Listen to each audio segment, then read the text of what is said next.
Welcome back, Season 5, Episode 10. We're finally here, end of the season. Whew. I know, the last couple of months been sporadic, and I know anyone who's keeping up with, probably none of you, but anyway, I know it's been a bit sporadic, and life has got back to normal just a touch, so I'm hoping to get back into the rhythm of things. Anyway, if you want to support, like, subscribe, get all into that, but this episode, we have a killer. We have Heidi Farina, this traditional artist. Now, she went to school for art, then flipped that on the head, became some sort of scientist and smashed it at that. Then she flipped it again as COVID happened and worked on her art and came back and found her passion. It's a long episode, but it is such a killer episode. Now there's this really fun thing you should have, we dig into her sort of her life and all that because it's so interesting. But one thing that's really, there's so many things that are bloody interesting, but like an hour and 12 minutes, I asked the question like, what do you do for fun? And there is no way you picked what she does for fun.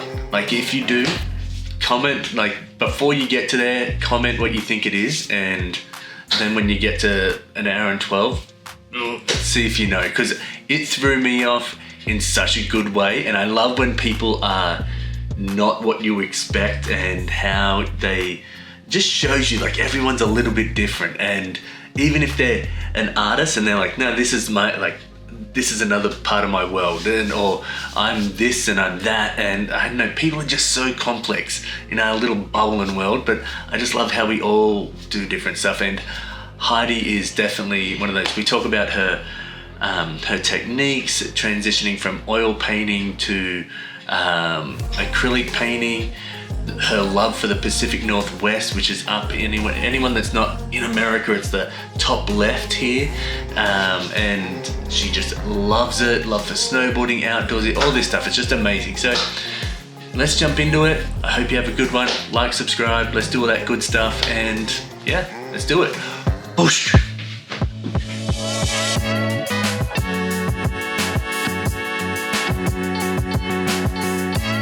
New York one time and it like super snowed, and there was like, I was like, oh, there's all these mounds of snow everywhere, and I was like, this is beautiful, and it was all the garbage because they put all their garbage out. Yeah. And then I had this sort of, I was like, say.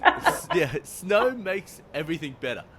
Yep. Like it's like hiding all that stuff, and you're like, oh, no, that's great. Yeah, because they have like one trash night where they just like pile everything at midnight, and yeah, I could totally see that looking pretty under snow. Yeah, I was like, oh, this is beautiful. Look at this. How did they get the mounds of snow here? Did it smell? Because I feel like normally those piles smell. Oh, yeah, I think it was so cold that like, even the things that would smell are kind of like frozen stuff, you know? Really funny. Yeah, it was that was a wild, fun trip. The funny thing is I did that trip with my wife and my like 1.5-year-old son at the time, so this is many years ago. And then a month later I went and met up with my mate, who at the time was like touring bands and stuff like that. So cool. We were like, I went out within a month, family style and best mate style, all in New York. It's like a totally different experience. Totally different experience. Had the best time both times, but very different. My husband really wanted us to move there for a while, and I'm not a city human. Like I love visiting, but if I was alone and not married, I would be like out in the mountains somewhere, which is really why I paint what I paint. Yeah. But my husband tried to convince me, so he took me to New York, and I've been there before, but it was just like a fun trip, and he's like, let's move, and he was like, there's $1 pizza. I was like, I'm gonna be like 500 pounds if we move here. Trying to squeeze through one of their alleyways to get to the next slice. Yeah, I feel you on that. That's me moving to America, because I was like, oh my gosh, everything's so cheap and they're so accessible. Yeah. So I was just like, oh yeah, why am I not eating this all the time? Oh yeah, I've heard people that move here that didn't grow up here, because it's like if you grow up here, I think you can figure out how to avoid it. But I've heard people that move here like routinely gain like 10-20 pounds. Oh yeah, maybe double that for me. Yeah, I was definitely. I've just recently started going to a personal trainer and been like, all right. Watching my like calories, and I was like, oh, a double stuffed Oreo is 60 calories. Wow. If I have a whole packet of them, I've blown my calorie thumb. And I'm like, okay, I should. Well, it's also, I mean, I don't know about Australia, but like Europe bans, I think they ban like 1,200 ingredients that we allow. Oh So yeah. it's also like the chemical composition is just straight up different here. So that, I mean, that's also basically if it's in a box, we just don't buy it in my house. Like, we're not buying it. I don't know what's Yeah. in it. I'm not buying it. The I like so when I was in Australia, like I would eat these things called wheat bix, like on there, I think they're Hmm. called Weetabix here, and I would eat like 9 at a time with milk, sugar, and I would Yeah. just like smash them. Here, like I would get the Weetabix, that weren't as good, but I had so much gluten in Australia, and then I moved Yeah. here, and then all of a sudden, like about It's a really year or different. two in, I was starting to get these like super bad migraines. I was like, what's going on? So this lasts for a few years. Yeah. Comes out that I'm like gluten intolerant, but I swear it's because like America just like over injects gluten into everything, Yeah. and so I was just like, oh, into every piece of like bread or anything like that. So I think my body was like, no, no, no, whoa, whoa, whoa, what's going on? Like this is too much. Yeah. So I It's so just wasn't ready crazy. for it. It's Yeah, very crazy. It's yeah. interesting hearing that. So you've been here how long now? Oh, too long. No, no, no. I love it here. It's what's 17 years I think, Oh, but we wow. took That's a three long time. years off. Okay. Yeah. Yeah. So does and you have a son? I have a son and a daughter. A son and a daughter. So do they go to Australia with you often? Like, do they feel connected to it? Oh, they definitely feel connected. So my son was born in 2011, my daughter 2015. In 2018, we moved. We sold a house here because we thought we built it up like the story of the worst house in the like a good neighborhood. So we're in Yeah. Kirkland. We Yep. built this house up from nothing. And then we're like, okay, what are we gonna do? And my wife was like, I think we should move to Australia and like enjoy that, and we'll just live our lives out there, Yeah. kind of thing. And we're like, all right, go there. 2018, having a great time. Oh man. COVID happens, Yep. and we loved it over there. Our lives were amazing. Like Yeah. we had a couple of times with masks on, and we were like, okay, cool. And then we're like, all right, we're back to the skate parks and surfing and stuff. So then my wife was like, with my work and with she was still working for an American company, and she's American as well. She was like, I can't be away from my family if they're gonna have another lockdown at any point, like Right. in the future. Yeah. And I was Because like, they I weren't totally letting understand. anyone in, right? Like it What's was, that? I thought Australia was really strict about not letting anyone in. No one in, and you could hardly leave. So Yeah. like, so we was like, as much as we were open there in our state, we couldn't even fly to a different state unless it Oh, was like wow. like COVID test approved and all that sort of stuff. So So interesting. yeah, Okay. but we only had like I think even still it's like 9 deaths or something like that. Yeah. So it's Yeah. like a big difference. Anyway, then we moved back here. So my kids had 3 years of living in Australia, and really like my daughter had an Australian accent. My son got an Australian accent, but I think it's because he practiced in the mirror, so he sounded like him. Because like when you put an Australian accent and an American accent, an Australian accent I can't hear it here because obviously being Australian, but Hmm. an American accent in Australia when you're at a school and then like there's not like a hey mate come over here. It's like Hmm. it's just a whole different thing. Like and people everyone's like oh there's an American. Yeah. What's going on? Yeah. Even though there's like we have Navy ships where we live would come through the port there and everything, but it's still like you'd hear it and you'd be like oh well what's that noise Yeah. in this place? Yeah. Yeah. Absolutely. I mean, it's the same thing here, right? Like you hear English, Australian, Scottish, and I mean, it's, that immediately they're Oh, originated from somewhere else, right? Which is awesome, but it is, I think it's like a giveaway, right? oh, It's I hard to blend in that scenario.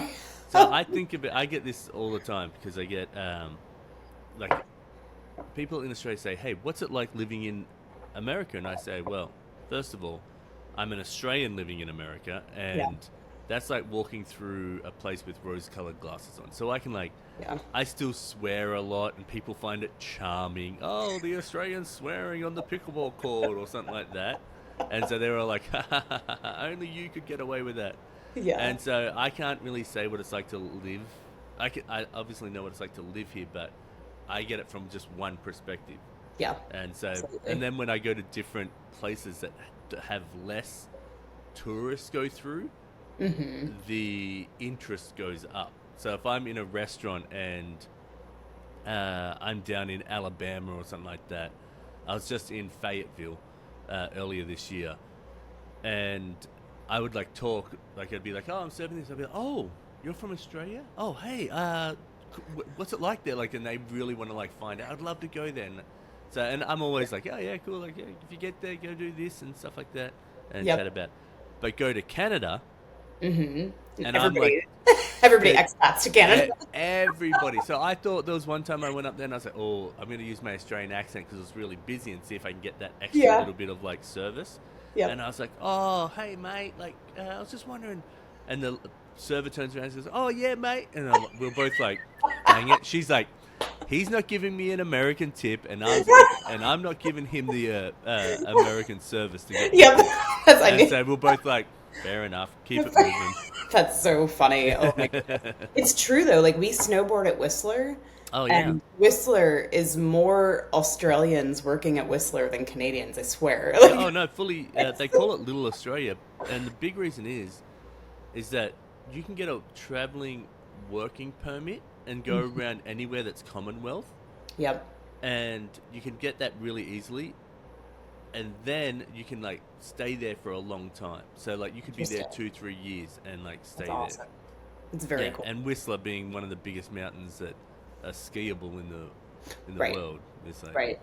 pretty Yeah. I mean, wild. I totally get why you would pick there. It's just so funny because before moving to Washington, we hadn't been to Whistler before, and so we went up Mm. there. I was so shocked. It was the first time I'd learned about that whole process because I didn't. I was like, "What is going on?" Yeah, why I are all used these to, fuckers here? Yeah. you know.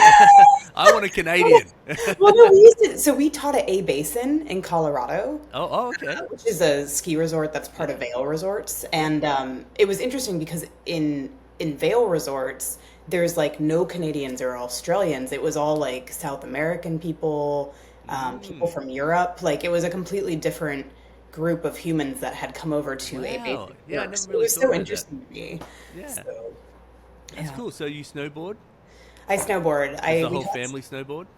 So my husband and I both do. That's how we met. Yeah. And then my kid is 3, and so she just started ice skating a year ago, Yeah. and then we are hoping to start her this year on snowboarding.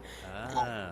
But yeah, it's a huge part of like why we ended up. We grew up in Ohio, but we moved to the West Coast states because of mountains. Oh, really? So that's like the whole genesis of how we ended up here.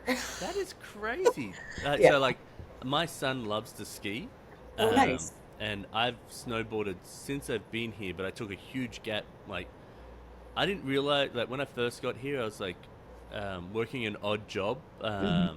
like at a movie theater. And so I was like, oh, I'd get there at like 9 a.m. to go snowboarding on a Tuesday, and there'd be no one there. And I'm like, this is like, oh yeah, cool, snowboarding, this is awesome. Yeah. I'd go, then I got a full-time job as a web designer, and I was like, oh, I'm going to go snowboarding on the weekend. I'm like, I'm waiting in line for like Totally different. half an hour Yeah. to get this like 5-minute run in. And I Yeah. was just hating it.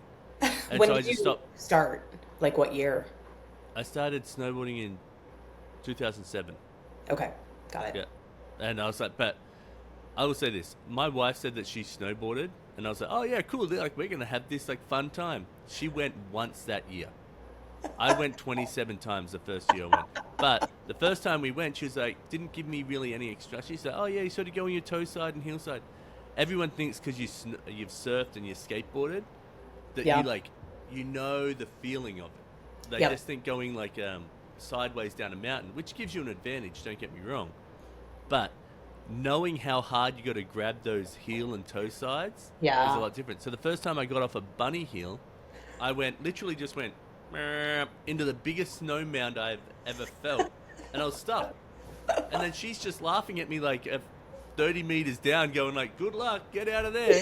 And I'm like, trying to get out. It was terrible, but Yeah, yeah. it's hard. It's hard to learn. I super respect. I taught kids, adults, and like a juvenile detention program. Oh yeah, So wow, there's like a wide variety of types of humans and age groups in that. yeah.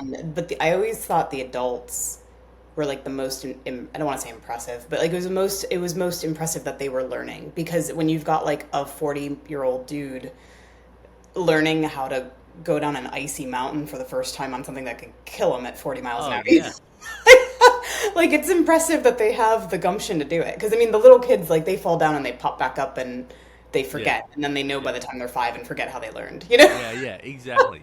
I was just talking about this with my brother and sister-in-law, and we were just talking about how some people could be super athletic in one area, like LeBron James, Yes. or someone in tennis, like Federer, is that they're amazing at what they do. But you ask them to like cross over sports, or you say, "Hey, let's get on a board," something that is exactly opposite of what you do, and they might not be able to pick it up, even though they're elite Yeah. athletes. Yeah. And then doing that at 40, like your body's already set in its ways, going like, "Hang on, I Yeah. walk this way, I sit down." Like you don't think, turn sideways, lean up the mountain, like Yeah. It's yeah, so hard. It's so yeah. interesting. That's cool, though. So, do your kids go to Snoqualmie Pass then? They, yeah, they Yeah. do. Well, Nice.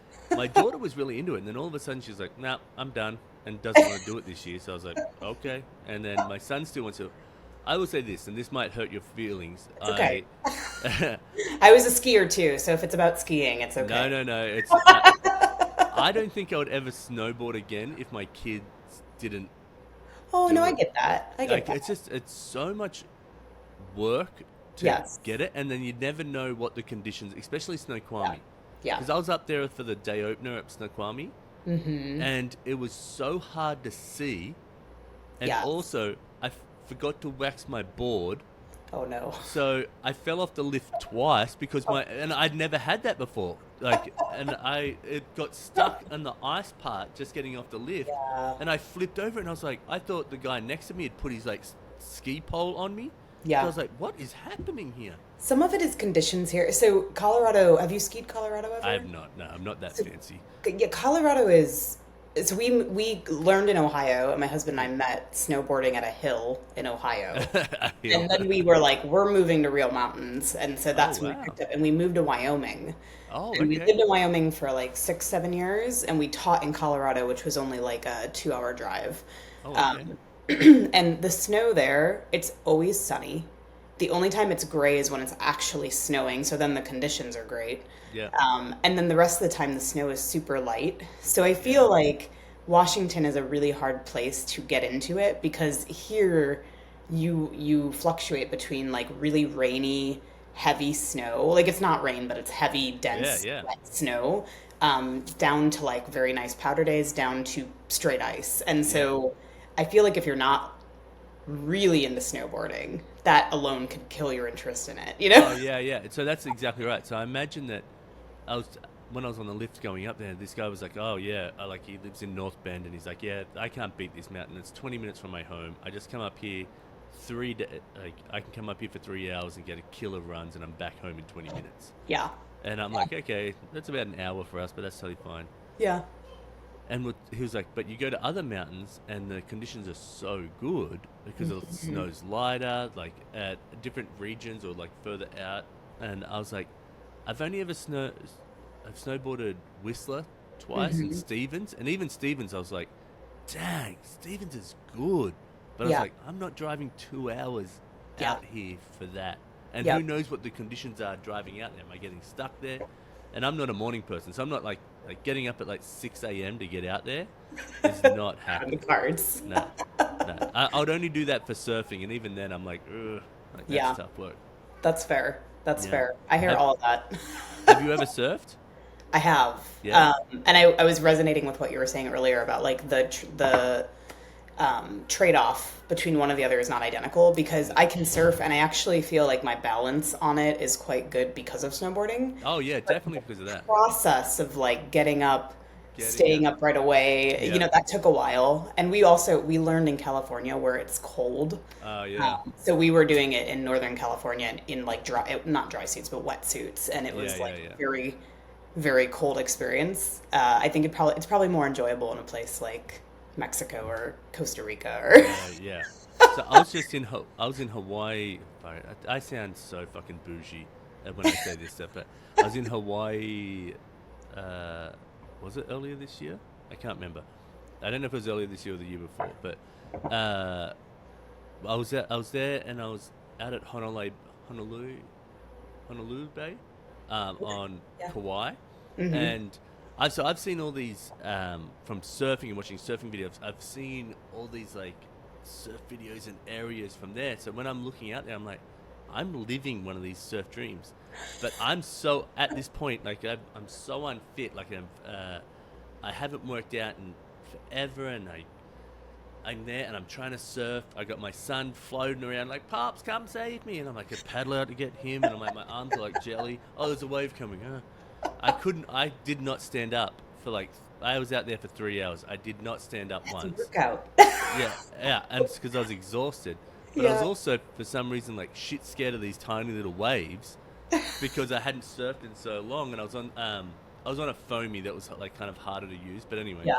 Yeah. I was loving it, and I would sit out there do that for hours on end rather than go to the mountain and do that. That's fair. I get that. And ironically, like I'm the opposite. Like I would sit through like negative 20-degree weather to snowboard. Like I'm that human. I would easily do that. But the water up my nose and the surfing situation, I hate that. Like I'm like, this is awful. It's salt water straight up your nose. Yeah. I fully get that, and I would especially say now that I'm older and a shitter surfer, like way shitter than, and I was a shit surfer before, so that's saying something. It's that fair. I cop it more now, and I'm like, oh god, I'm gonna be hurt from that little fall, even if it's tumbling me around or whatever. That happens in snowboarding too, though. Like I definitely now, like I used to ride like crazy off-terrain double black, like very steep and mogul-y stuff, and now I'll do like 2 runs of something like that, and I'm like, that's good. I got my fix. I'm good. I'm gonna go keep doing it. I do that with like, because at heart I'm a skateboarder. Like anything I look online is either art, skateboarding. That's all it is. And I play a ton of pickleball. Yeah. But I've never played that. You don't play that? I've never played it, but I know it's like very popular and getting very popular. Oh so yeah, I'm gonna have to like give it a go. If you did anything, like if you ever played tennis a little bit, or if you ever played table tennis or badminton or anything like that, this game is incredible because like you get to work a little bit hard, but also it's like very strategic because the ball's not coming at you like 400 miles an hour like it does in tennis, where you kind of like, I'm hoping to get this back in the right spot. Right. You know what I mean? At the level of like not being pro. But with pickleball, you're like, oh, hang on, I can place this over there. Oh, they're going to hit it this way. I've got to get it that way. Oh, I can hit this one harder. Oh, they lobbed it up. Like, you're like always like processing and trying to do that. Anyway. Good to know. Okay. Yeah, I know Seattle's building like a giant facility. Yeah, down in Sodo. Yeah, I was like, I heard about it, but I haven't, like I said, at some point I'm sure I'll try it because all of my friends at some point are getting it. Yeah, someone's going to try and rope you into it. But I would say, if you were any bit addicted to that stuff, then watch out because I'm a sports addict. Like it's if I'm not doing something every day, it's a problem. So well then watch out. You might want to dodge it then because it hit me hard. I'm lucky I didn't find it was either that or heroin. And I was like, okay. Well luckily it's pickleball because glad you avoided the heroin. That's also easily found. Oh man. So anyway, all right. We should get into the questions. I feel like you and I could chat for about 4 weeks and not I'm a worry. chatty human. Yeah, I'm with you on that. So, we'll get into the 10 questions. Okay. Are you excited? Yeah, let's do it. Okay, let's do it. And we'll get your art and stuff will pop up as the questions go. Don't worry. Okay, cool. Cybertruck, yay or nay? Cybertruck, yay or nay? I'm gonna go with nay. Nay. Nay, yeah, they're really ugly. Oh, I love them. Really? Yeah.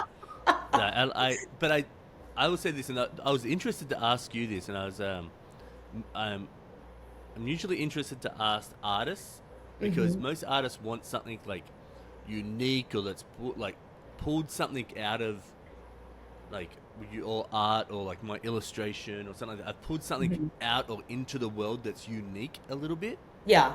Right? And so like that there, even though I can't fucking stand Elon Musk and I can't stand like I was gonna say that probably is coloring my immediate nay. Yeah. And I'm with you on that. Like fuck that stuff. But the fact that someone was like, hey, you know what?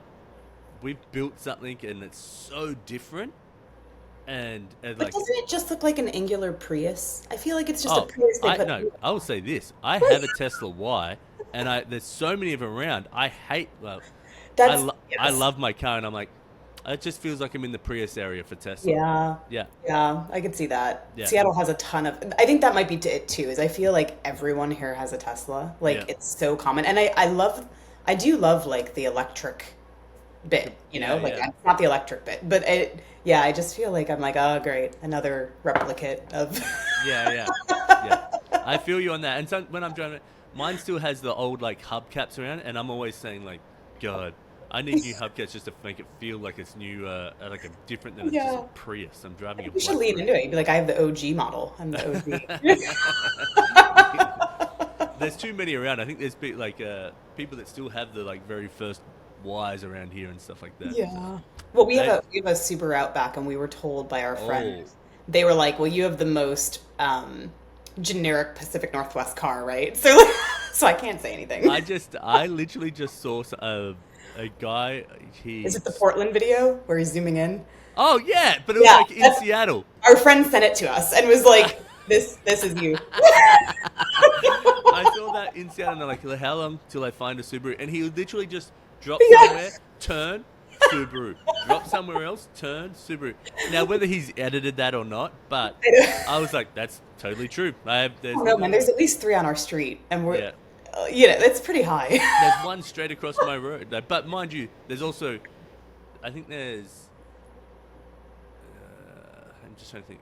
Oh, there was another Subaru, but they just moved.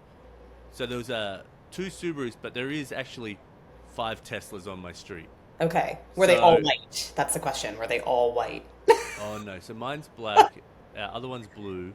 Okay, okay. Then we have a red one down here, grey, and there is a white one. Yeah, you're right. Okay, I feel like normally I see white, so I was leaning into like, well, at least our Subaru is a different color, Yeah. but that's not true, it seems. Well, then you see the wraps of them, and I'm kind of like I'm down for the wraps, and I'm like, oh man, that's so cool. But I'm like, am I that committed to try and make mine that different?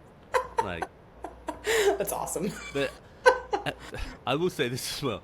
There's been I would say, more than 10 times I've been to a parking lot and went to the wrong Tesla. Oh yeah. And I'm like, I mean, why we've done aren't it you with the opening? Subaru too, though. We've done it Yeah. with the, so we're kind of in the same boat. I can't Yeah. talk.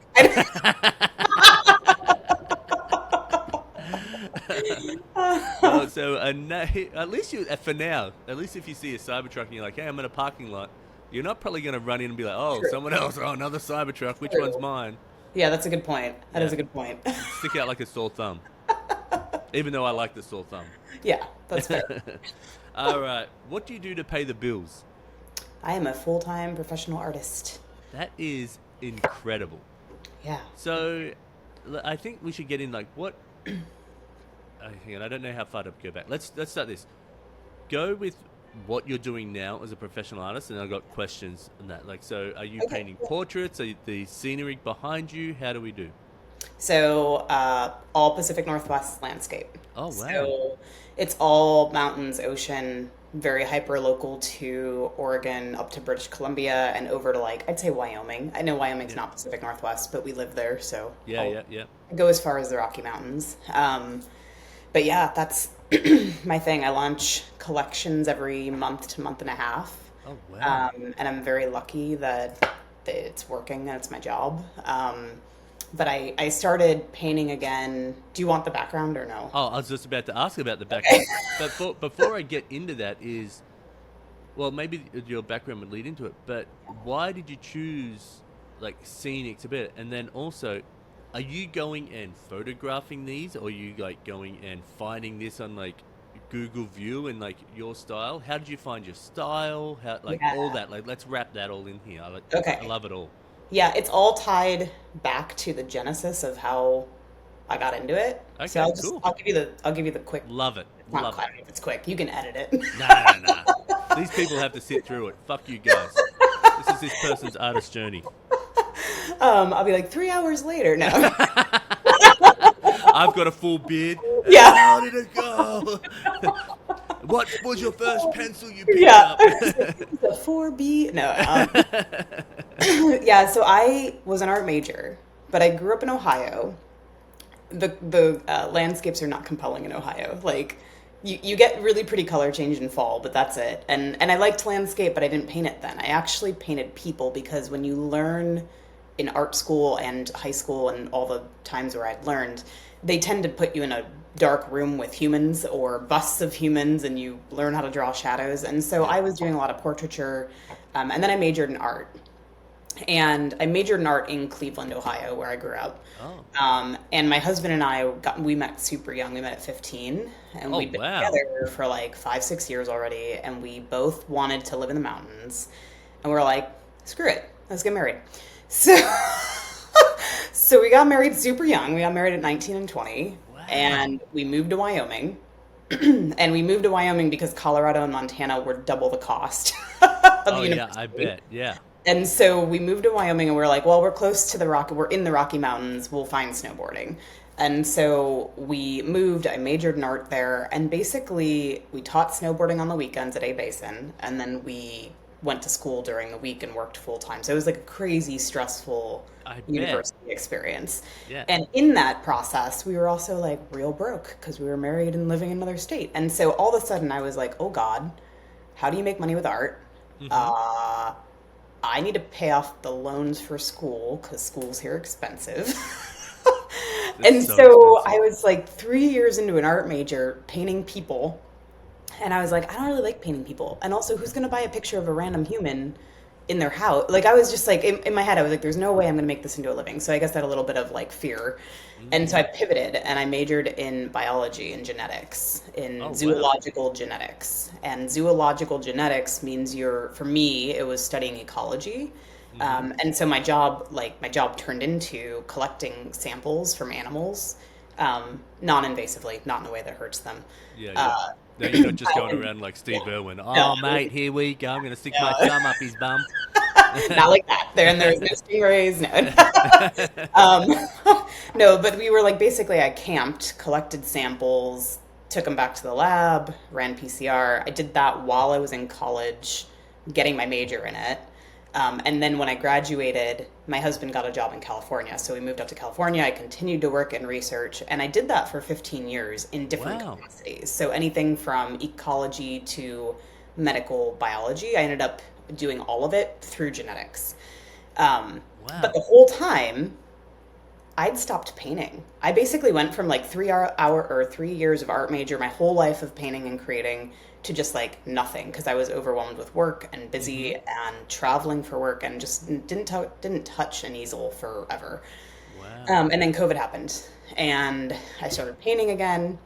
And I was like, oh, well, I can't go to all these places that I love because everything's in lockdown. But I was like, I have a bazillion pictures of all the places I've skied and hiked and collected animal samples. And so I started just like for fun making small watercolor sketches of the places that I have been.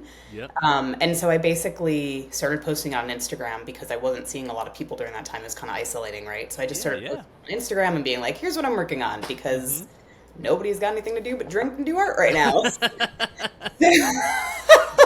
So I posted it and it just started taking off and I didn't expect that. And then my brain was like, oh my God, I spent my whole life thinking I couldn't be an artist because you can't make money. But actually now the internet makes it so that you can share your art and people can find it easily and you don't have to get accepted by a New York gallery. So I just started kind of routinely practicing art again. And within 2 years of that happening, I went to my husband and I was like, I can't do my science job anymore. I have to do this. Like, this is what I'm meant to be doing. Yeah. I was like, I don't know how I'm going to do it, but I'm going to do it.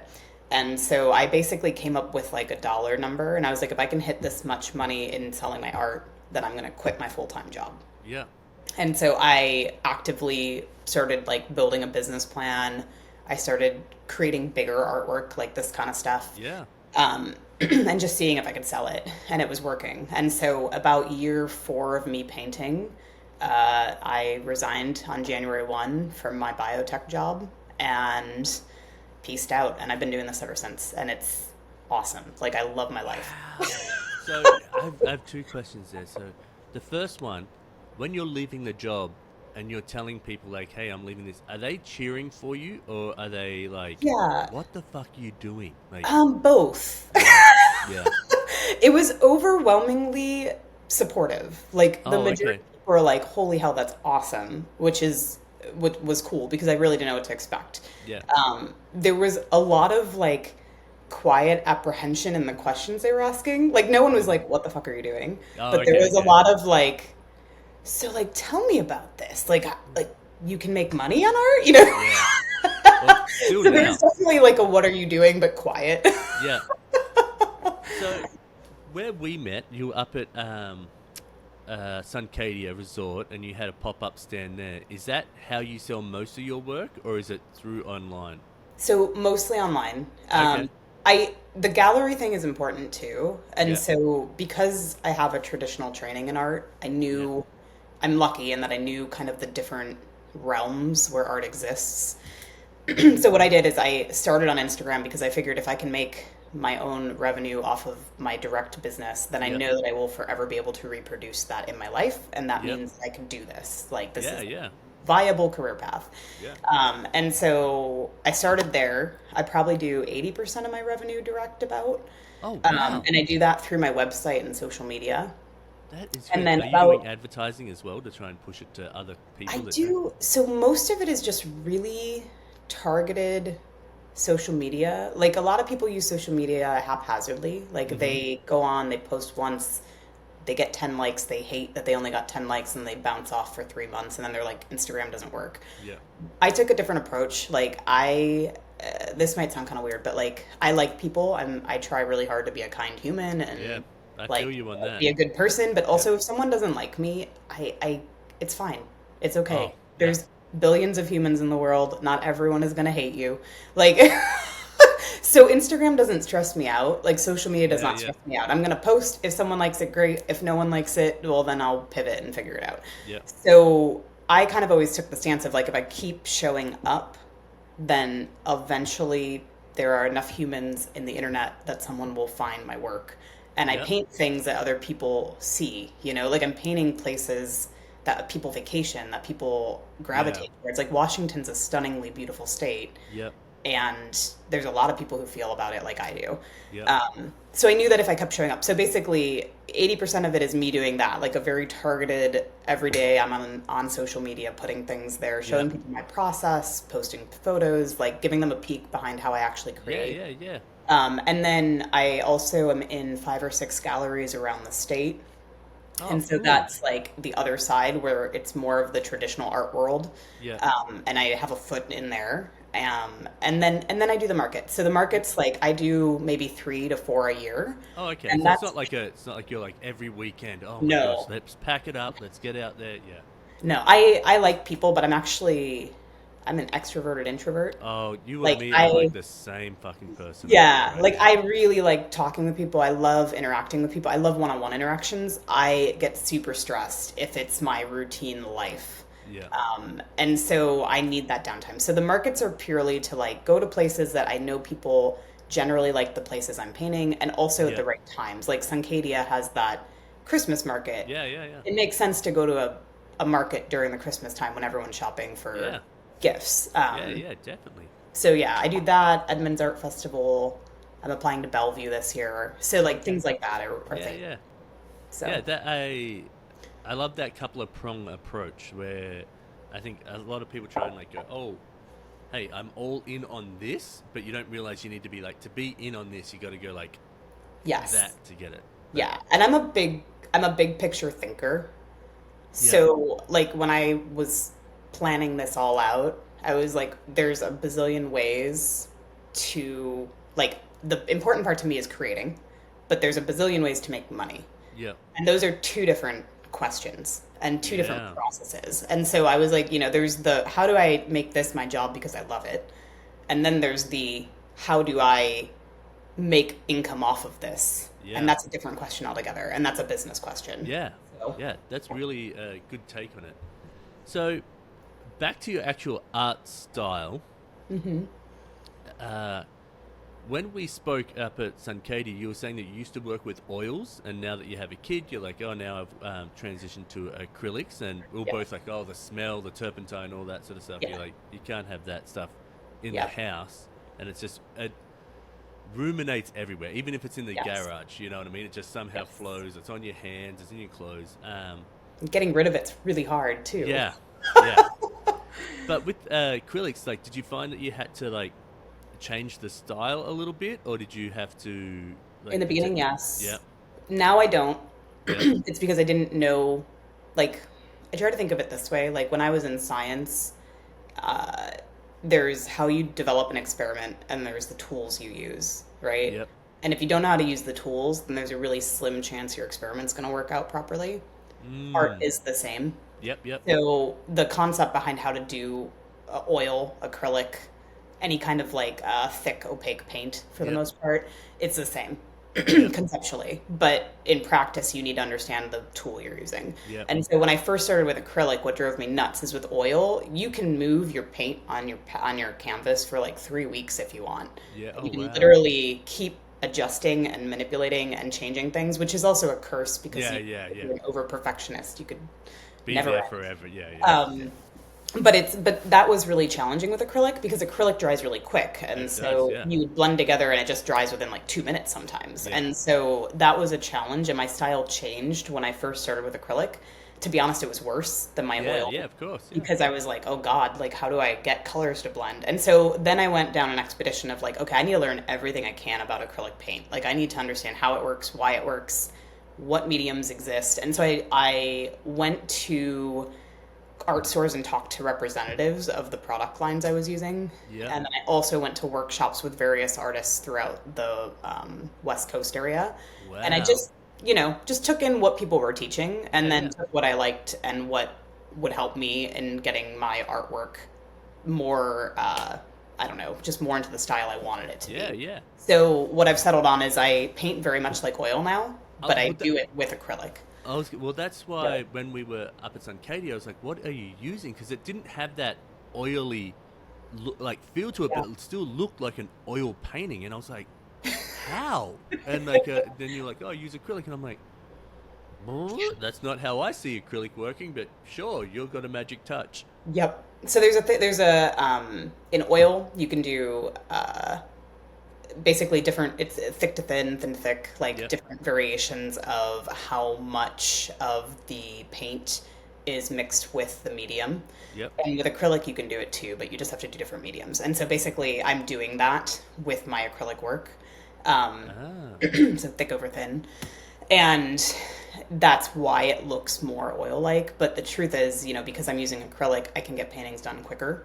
Yeah, yeah, of I course. don't have any turpentine in my house. Acrylic's not Yeah. perfect, but You're it's not as not high as you usually are, not as high as it. Yeah, Yeah. it's Dang I'm. My husband's like, you're different now. You're boring now. You're not seeing unicorns every time you come into the house. God, man, no, but I know someone who does oil, and I went back into their studio maybe like 2 months ago, and the smell just hit me like a wave, and Oh, yeah. I was like, man, I do not miss that. I do not miss turpentine in my nose nonstop. Yeah. So, there's always a debate in the art world of like oil's kind of the gold standard because historically that's what All has the been like used the forever. greats have used, yeah. Yes. And so I have dabbled with like, should I make a few oils just to like put my foot in that ring? Yeah. But also there's just so many benefits to acrylic that Yeah. I really, for the most part, think I'll stick with acrylic and then Yeah. maybe supplement occasionally with oil. Do So you have an acrylic sponsorship? Like, do you have someone that's like, hey, no. really? Mm-mm. So, I like, I actually haven't tried either, so I don't know if I oh, could. I feel But like have that's an easy sponsorship for you to get. Like, of just like, oh yeah, we'll give you free acrylics at least, and you're like, be. oh, There's so many. I'm not the only one who started posting art during COVID. yeah, but So who there's cares there's what a lot anyone of else? artists who have like massive, like $500,000, 500,000 people Yeah, yeah. followings, and I'm not in that bracket, so I don't Yeah. know but I probably should reach out and ask at some Yeah, point. just be like, hey, like if you guys want, like, and I post a little thing, like it's like these are the acrylics that I use, like Yeah, it feels authentic, true. and they're Yeah. gonna either give it to you for free, and you're like, sweet, that's out of the budget line. It's a good point. I have not tried that. I will try. I should try begging on Instagram. Like golden. How long does a painting take you? I think a lot of people will wonder this. Yeah. I mean, I don't know if I should admit Oh, to you don't have to say it if you don't want No, to. it's fine. It's okay. It's so painting, like any skill set, it's a skill, and Yeah, of course. and you advance. So when I first started, something that's like this size, which is like 20, that's 30 by 40, Oh or yeah, like a wow. 24 by 48 inch would be 25 hours Yeah. roughly. So this is the thing: is I not that I can't stand non-artists, but there's people that go, "Oh, can you quickly draw me this picture?" And I'm like, "Oh, like, hey." They'll ask, "Hey, can you illustrate me a children's book?" And I've got this as a budget. I was like, that doesn't even like open the door, like for how long this will take. And then they're all offended. Oh well, and I'm like, no. And even if I was like, hey, I cranked out this drawing, I got it done in an hour, but I'm still charging you like $500. I'm like, you're getting all that work that I put in by myself, all that time and hours, all that's what you're paying for to get to that illustration style that you're like hoping to get with me. It's Right. not the time that I put in, it's my Right. expertise going on. Well, and that's such a good point because I was just going to say, like, so nowadays, my paintings take, like, this painting will take about, depends on where I'm at in my head, like how Yeah, I'm yeah, feeling about yeah. the painting process that day, but it's between 5 and 8 hours, I'd say. Oh wow. So it's substantially quicker. Yeah. However, what I've realized is, so one, I put a lot more effort into the planning process now. Mm-hmm. So that means, I'm thinking a lot more about my color palettes. I'm doing more sketches. I'm kind of working out the details that before I would just slap out on a canvas. Yeah. And the other thing is burnout. If you I can't, I know how much I create on an average per year, Yeah. but I go through windows. I'm not, like, even though on Instagram it might look like I'm painting every week, two a week, Yeah. I'm not. What's happening is I'm going through like creative bursts Yeah. where I create a bunch and then I'm like, okay, I'm going to go take a few weeks and like go to the ocean and look at it, or I'm going to go to the mountains and look at it. And so there's a lot of like getting out and observing what I'm going to paint Yep. that plays into actually sitting down and doing those paintings quicker now. Yeah. So I find that if I were to, I could probably double, like by numbers, I could probably double what I'm making per year if I made myself paint every week X amount of time. But I also think it would lose the authenticity I because it would be a production based model, and that's not what I'm here for. Like, Yeah. I'm here to create what I love to create and hoping that people resonate with it. I'm not producing just to produce. So, I could not agree with you more on that. Because there'll be time, like right now, I'm going through I'm in my sketchbook phase, like where I love can't that. commit to doing a full illustration, but I'm like sketching it, and even then, I'm trying to like break that sort of creative block. There's a lot of stuff going on in Christmas, and like my downtime's not as much, or I'm not getting that sort of like daydreamy time. Yep. And I'm like, so last night I drew like pigeons, like scaling down. I was like, but Were I you drew in one Seattle? Was that but Seattle driven? So you have pigeons everywhere. everywhere. Yeah, I'm just starting doing scenery with just pigeons. I don't know where it came from. I have a couple of characters that I'm playing with that sort of somehow I've got a feeling are going to be in the same world, but whether I do something with them, I just love drawing. I got this character. Oh, he's not up there anymore, but it's called Mr. Box Brain. It does this. Nice. It's basically a human head with a. I made a box 3 Boxing Days ago of a character, Yep. of a face, and then I used that to be the character, and then now I'd use that in all different scenarios and stuff like that. I love that. But and now I've got really into drawing this pigeon and rat like hanging out, and so then I was like, oh, I'll start drawing that again. I'll like figure out what to do with it, and I was like, I can't figure out what to do with it, so I was like, I just redrew the pigeon smaller and smaller and smaller, Oh, and I was nice. like, okay, I guess that's it. But I still in a year I might crank out like 100 to 200 different illustrations, like Yeah. because of all like the little illustrations, big illustrations, all that sort of stuff. And everyone's like, "Oh, you must be drawing all the time." I'm like, "I am, but I'm not actively drawing that all the time." You know what Yeah, I mean? absolutely. Yeah. Absolutely. And it's interesting because I tell people all the time, like, people ask a lot, how do you get going? Yeah. Like, people who like art and want to do art but don't know how to really get started. And I always tell people, like, do what you just said, which is like sit down and do a little bit every day, That's what I because say as well. it shouldn't be like production driven. Yeah. However, getting in the habit of it will make your brain, I think it makes your brain just kind of be like, oh, I missed that, or I want to do, like, if it's really something you enjoy doing. Yeah, yeah. Some people might not if they don't Yeah. really resonate with doing it. I think it's But totally okay for people to enjoy art. And I will Mhm. say, I'll go on a tangent here for a second. If everybody just looked around them in their house right now or wherever they are, and every single thing that has been touched by some sort of creative person, that Yes. bookshelf you got from IKEA, that book cover, the floors, someone's figured out how thick, thin, the darkness of that wood, the seat you're sitting on, everything has been created as a design. Everything is a visual representation someone has done. Now they've got different constraints that have been put on themselves that they need it. Maybe it's budget, maybe it's materials, all that Yeah. stuff. But someone has designed it. We take creatives and artists for granted. Now, if you just want a traditional art piece and you're like, it's okay to just love to do it and want to do it. Like, I love music. I've owned 3 guitars. I can't play for shit, but I still love music. You know what I mean? Like, I Yeah, gave it a crack. absolutely. I'm just not going to be that guy. You and I are the same there. Yeah. Same. I've had like pianos and stuff, and I'm like, I suck at this, but I enjoy. Yeah. And but then I'm also like, I want to go and draw. I'd much rather go and draw or create or build something that Yeah. is like in some sort of tangible way. And music, just I've got my mate Mitch, just will sit down at night after work, not turn the TV on, and just play music. And he'll be like, I'm satisfied, and go to bed. Yeah. I would not be that dude, but I could sit there, draw while he's playing music, and I was like, Absolutely. I just had the best night of my life. Yeah. So, It's a huge deal. What do you listen to when you draw? I'm curious. oh, well, depends on what I'm drawing. So if it's a bigger piece, Mm-hmm. I try not to get music that goes up or down. So I'll get like a Interesting. lo-fi hip hop sort of going on. Like Okay. that channel that's on YouTube. Yeah. I will do, if I'm illustrating a children's book, I'll pick something that I know that my brain sort of goes, oh, I'm entertained over here. And then my hand's like, so it might be like the Harry Potter series or a book or a Yeah. podcast. And I'm just like, oh, they're just talking over here. My social battery over here is just entertained. And I'm like focused on the drawing. Interesting. But Okay. if I'm such a big hip hop person, but I also love like Crumben. I love Jack Johnson still like floats through there. Like there's Powderfinger, some Australian bands, Tame Impala sometimes. Like I just like go through a range like blues music. I'll like hit up like Absolutely. I'm going through a Lana Del Rey stage at the moment. I love Lana Del Rey. Oh Yeah. yeah, so good.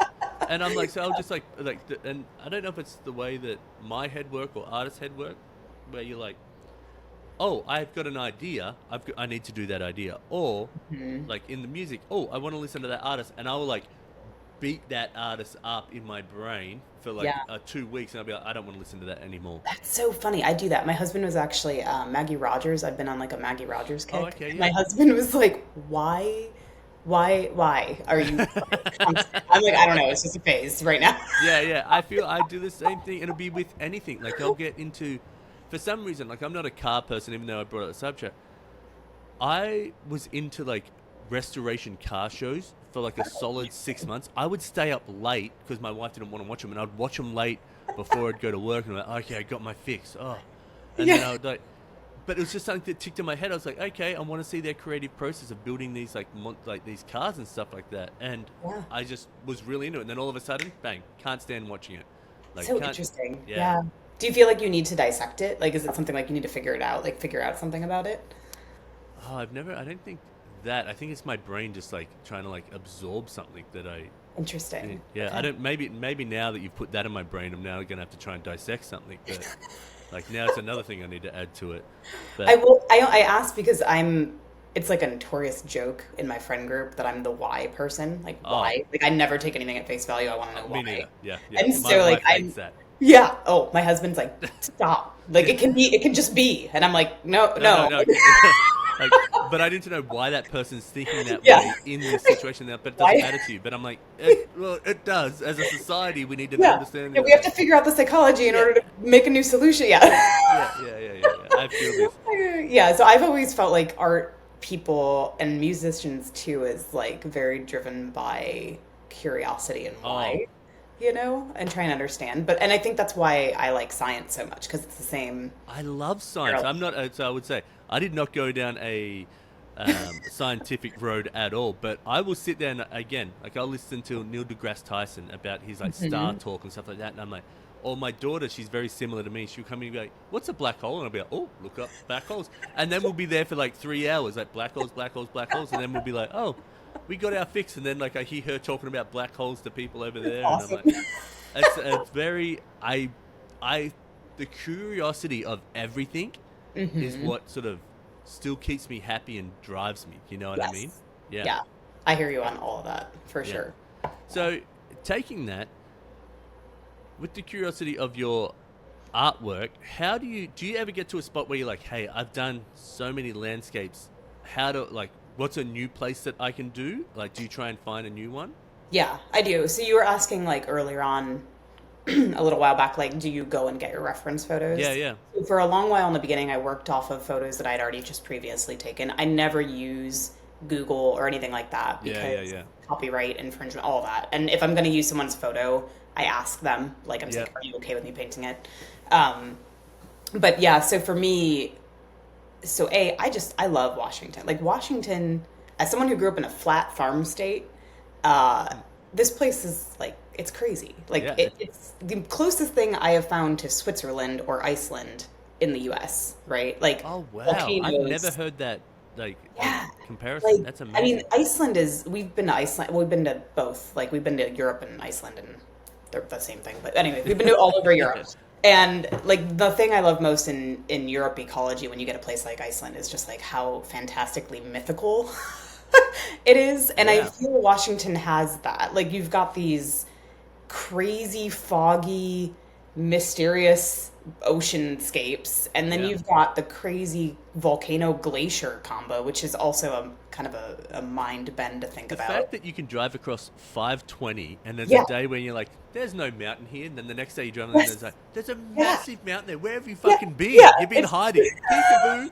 Like, it's crazy. It's totally nuts. And I find in each season, because the weather is like that, where winter looks totally different and then summer is like these crazy bluebird sunset days, I just find it to be endlessly fascinating and with endless ecology options. And so, you know, not only do I like exploring Washington across the whole state because of the variability, but also it's very helpful to just go out and take photos of what I want to paint. And so, you know, when I'm lacking inspiration, or if I'm trying to figure out what kind of collection I'm launch, I put my daughter in the car and we jet out in my very generic Pacific Northwest Subaru Outback. At least that way, if like you like get super famous, they'll be like, "Oh, where is she?" And you're just in one of like these Outbacks, and they're like, "Oh, we don't know which one."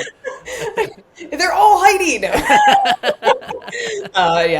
I mean, before I forget, so your middle name, or it's like Heidi Farina? Yes. One of my best mates back in Australia, his last name is Farina. Oh, interesting. But he's been known as Froz for the longest time. That's funny. Since he was like in 3rd grade. So all of our friends just know him as Froz because someone nicknamed him Froz after the name Farina. I've never seen Farina anywhere else. It's Italian and it means wheat. Oh, does it? So if you look on like pasta boxes from imports from Italy, Farina always means wheat on the box. Oh. But my husband's it's complicated. It's a complicated story. But my husband's actually adopted, but his adopted family is Farina.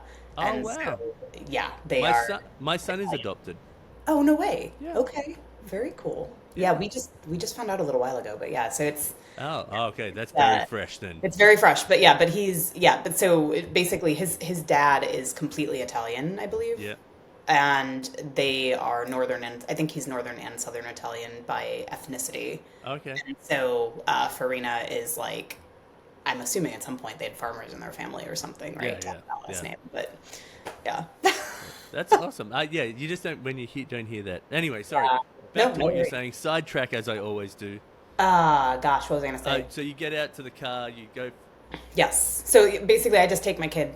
We get in a car, even if it's like a 3-hour drive, because you can take a ferry. We'll like take a ferry over to Olympic Peninsula, or I'll take her up to the mountains, or if my husband's got her, I'll go snowboarding. But either way, I'll just do it with the intent of getting photos. Do you ever get commissions where people are like, hey, can you? This is like the view from my house. Can you come and take do a painting here? Yes. So I do about a commission a month Oh usually. wow, that's a Um, lot. yeah. So I launch collections that are like purely the stuff I want to create, Yep. but then people always resonate with a place that they have in mind the most, Mm-hmm. right? And so I know that that's a big part of how people resonate with art. And so I open up commissions twice a year and I offer spots. And if people want them, they get them. And yeah, Wow. so there's a lot of people who will send me, like, here's the 5 views from my back porch. Can you paint it? Mm-hmm. Um, and then I draw up sketches and see if what I'm making fits what they Fits want. what they want. Yeah. So, How do you choose your color palettes? Like, because with art, like, it's not like when you do digital art, I can like scribble my color palettes there and be like, hey, I'm going to sample that. I'm going to sample this. When you're creating a painting and you're like, hey, I don't know how much of this dark blue or this like purpley like red am I going to use, or this washy sort of brown green. yeah. How do you like? Are you like measuring out amounts so then you know how to replicate that, or is this just on eye? Yeah, it's on eye. Yeah. So I've been doing art in some capacity my entire life, minus that window where I just didn't. Minus the 15 years you did it, but Minus whatever. where I just stopped. But I was always creating. I used to like that period. I would like quilt and stuff. Like I Oh did yeah, creative things. your brain just can't. You know. Yeah, Yeah. I yeah. feel But you. it just wasn't painting. But regardless, it's the I can tell you if I think about it what I'm doing. Because when I teach art workshops, I will tell them like it's 50% titanium white, it's 50% this color. Yeah. And that's how I'm getting the muted color, right? Yeah. So I can break it down into that. But when I'm doing it for my own time, painting my own painting, I eyeball it. Okay. And then I tweak as I go. So what I typically do is I say, okay, this is kind of the view and the feel I want a painting to have. And I pick a color palette of like usually 5 to 8 colors. Okay. And then I take those 5 to 8 colors and I make every other color that Other I'm color going to from them. use. Yeah. So my paintings usually have like 20 to 30 colors in them, but they're Yeah. all made from the same base 5 to 8 colors. Yeah. Wow. And then it's just a numbers game of like how much am I mixing together of ratios to get each color I want. Yeah. But I don't measure it out. I never replicate it. Like I've done little swatches and I have those in sketchbooks where it's like Yeah. these colors make this general color, but I've never been like, this is the recipe and go back and follow it. Yeah. Because for me, it's not about replicating it. In fact, I don't really want to replicate it. Like I enjoy playing and learning something new each time I mix colors, and Yeah. I'm not necessarily looking to make the same thing each time. And so I very, very rarely write it down unless somebody wants a replicate. You know, like they're like, oh, I love this one. Can you replicate it? And then I might play around and try to tweak it until I get a replicate. Yeah. Yeah. Yeah. Wow. Man, so I've just started doing paintings, and I'm doing this. If I remember, I'll pop them up here. But these series of tongues, and it's a mouth open, very cartoony, but it's like Okay. 3 tongues coming out of one mouth, and like 2 tongues coming out, and like all like and I don't know why, but I've been drawing them for years, and I was like, finally, I'm going to paint them. So I've been Yeah. painting them over the last couple of months. But there's been times where I've been like, oh, I really need that pink, and I can't eyeball it yet. Where I'm like, hey, so I'll make a batch of it, Yeah. and then I'll like seal that, and I'll be like, oh great, I didn't use all that batch of pink, and so it's like finding that balance of not wasting it, because like Yeah. one, you don't want to spend all this money on paint, but also not that acrylic's crazy expensive, but well, maybe I get It's the like expensive. liquidate ones. I'm sure you get some sort of better one than I get golden, but I mean, they're not. You get in Liquitex? Is that Yeah, what you yeah, use? yeah. That's it. Yeah. I was like, they have good brands too. Golden's what I use because it's easy and everywhere. So Yeah, yeah. yeah. So, but it's kind of just hard to sort of for me to eyeball and get that pink back, and I'll be like, oh, I'm gonna have to make this a highlight, or I put a bit of drool that's on that one because I don't hide that sort of thing. So. Do you have a Star Wet palette? Have you heard about them? No, what? Yeah. So I've been when using I'm- paper plates and Oh, wooden yeah. spoons as my like mixer. I mean, that is cost effective and works. So it does work. But I use a glass plate or a glass palette when I'm just like creating in my studio. Yeah. But I use a Star Wet palette to keep any paint left over. So you can it's basically a palette that's got a sponge and then special palette paper, and it's a big box and it closes airtight, and you soak it in water and then drain it, and then you put your acrylic on top of the palette paper and it keeps for 3 weeks. Oh, wow. Yeah, so it's kind of a cool. It's a cool alternative if you like when Isla was really little, Yeah. I couldn't paint for 5 hours straight. There Yeah, was no yeah, way yeah. to do that. And so what I would do is I would use the Style Wet palettes all the time then because I could like paint for 30 minutes, put it down, and know I could come back in 3 days and have the Yeah. same colors I, instead of letting them dry out. I'll definitely have to look into that. So, we should. I just realized that we're an hour in, which Oh man, okay. that's totally fine. The it's more for your time than it is for me because I'm just asking so many questions that I'm interested in. So what we'll do is we'll try and crank through the rest of these, but Okay. I'm sure we'll get on a tangent and have a bit of fun as well. Okay, cool. Okay. Sounds good. Is there first of all, is there anything else you wanted to say about your art style or anything that I'm going to have links in the description to your art stuff? You've actually probably got more followers than anything than I do. I'm not bringing you anyone, but I'll have that stuff there. It's just enjoyable to have you on. Cool, thank you. And do that. Is there anything else you would like to say about your art that you might have missed or you might want to... Oh gosh. No, just that like, if you ever have questions, if someone has questions and they find this podcast, let me know. I love talking about it. Yeah. I think, the big takeaway with my art is I'm trying to highlight the places that I have found to be really peaceful and important to me. And a huge part of why I paint what I do is because I majored in ecology. So had I not ended up on that science genetics ecology train, Yeah. I don't know if I would end up back painting. So it's kind of like this weird circular path. Yeah. Well, it's funny because I was thinking something to Emma. I was like, man, I don't know if the science stuff that you talk about and then like the places that you're talking about and the pictures that you've taken before, I was like, that is just... You couldn't have written that plan out, you know what I mean? Yeah, no, it's been a total zigzag that I Yeah. didn't plan, but I honestly, looking back now at the past like 15 years, I'm like, this makes sense. Like, it makes Yeah. sense I'm doing what I'm doing and when and how. So, Yeah. yeah. I can even hear it in the way you talk about your paints and stuff like that as well, on how you break them down. It's interesting. Great take on it. Okay. I got a feeling we know this. Not this one. Which fictional character is your favorite? Oh gosh, that's hard. That is a hard one. I hope this is not too generic, but I'm totally gonna go with Harry Potter. Oh, duh. Land, right? Like, I I mean, love Harry in our Potter. in our age group, like, Yeah. I feel like I've got a few years on you, I think. But maybe I don't know. I am older than. My wife and I like watch the Harry Potter series every Christmas. Yeah. And so we're like, and now my daughter's really into Harry Potter. Like she's listening to the audio books, and then she love that. watches that, and she's like, "Oh, this is a lot different in the book. I really like this more in the book." And I would always do that to my wife, and now when you see my wife just look at me going, "Oh my gosh, there's two of you doing this to me."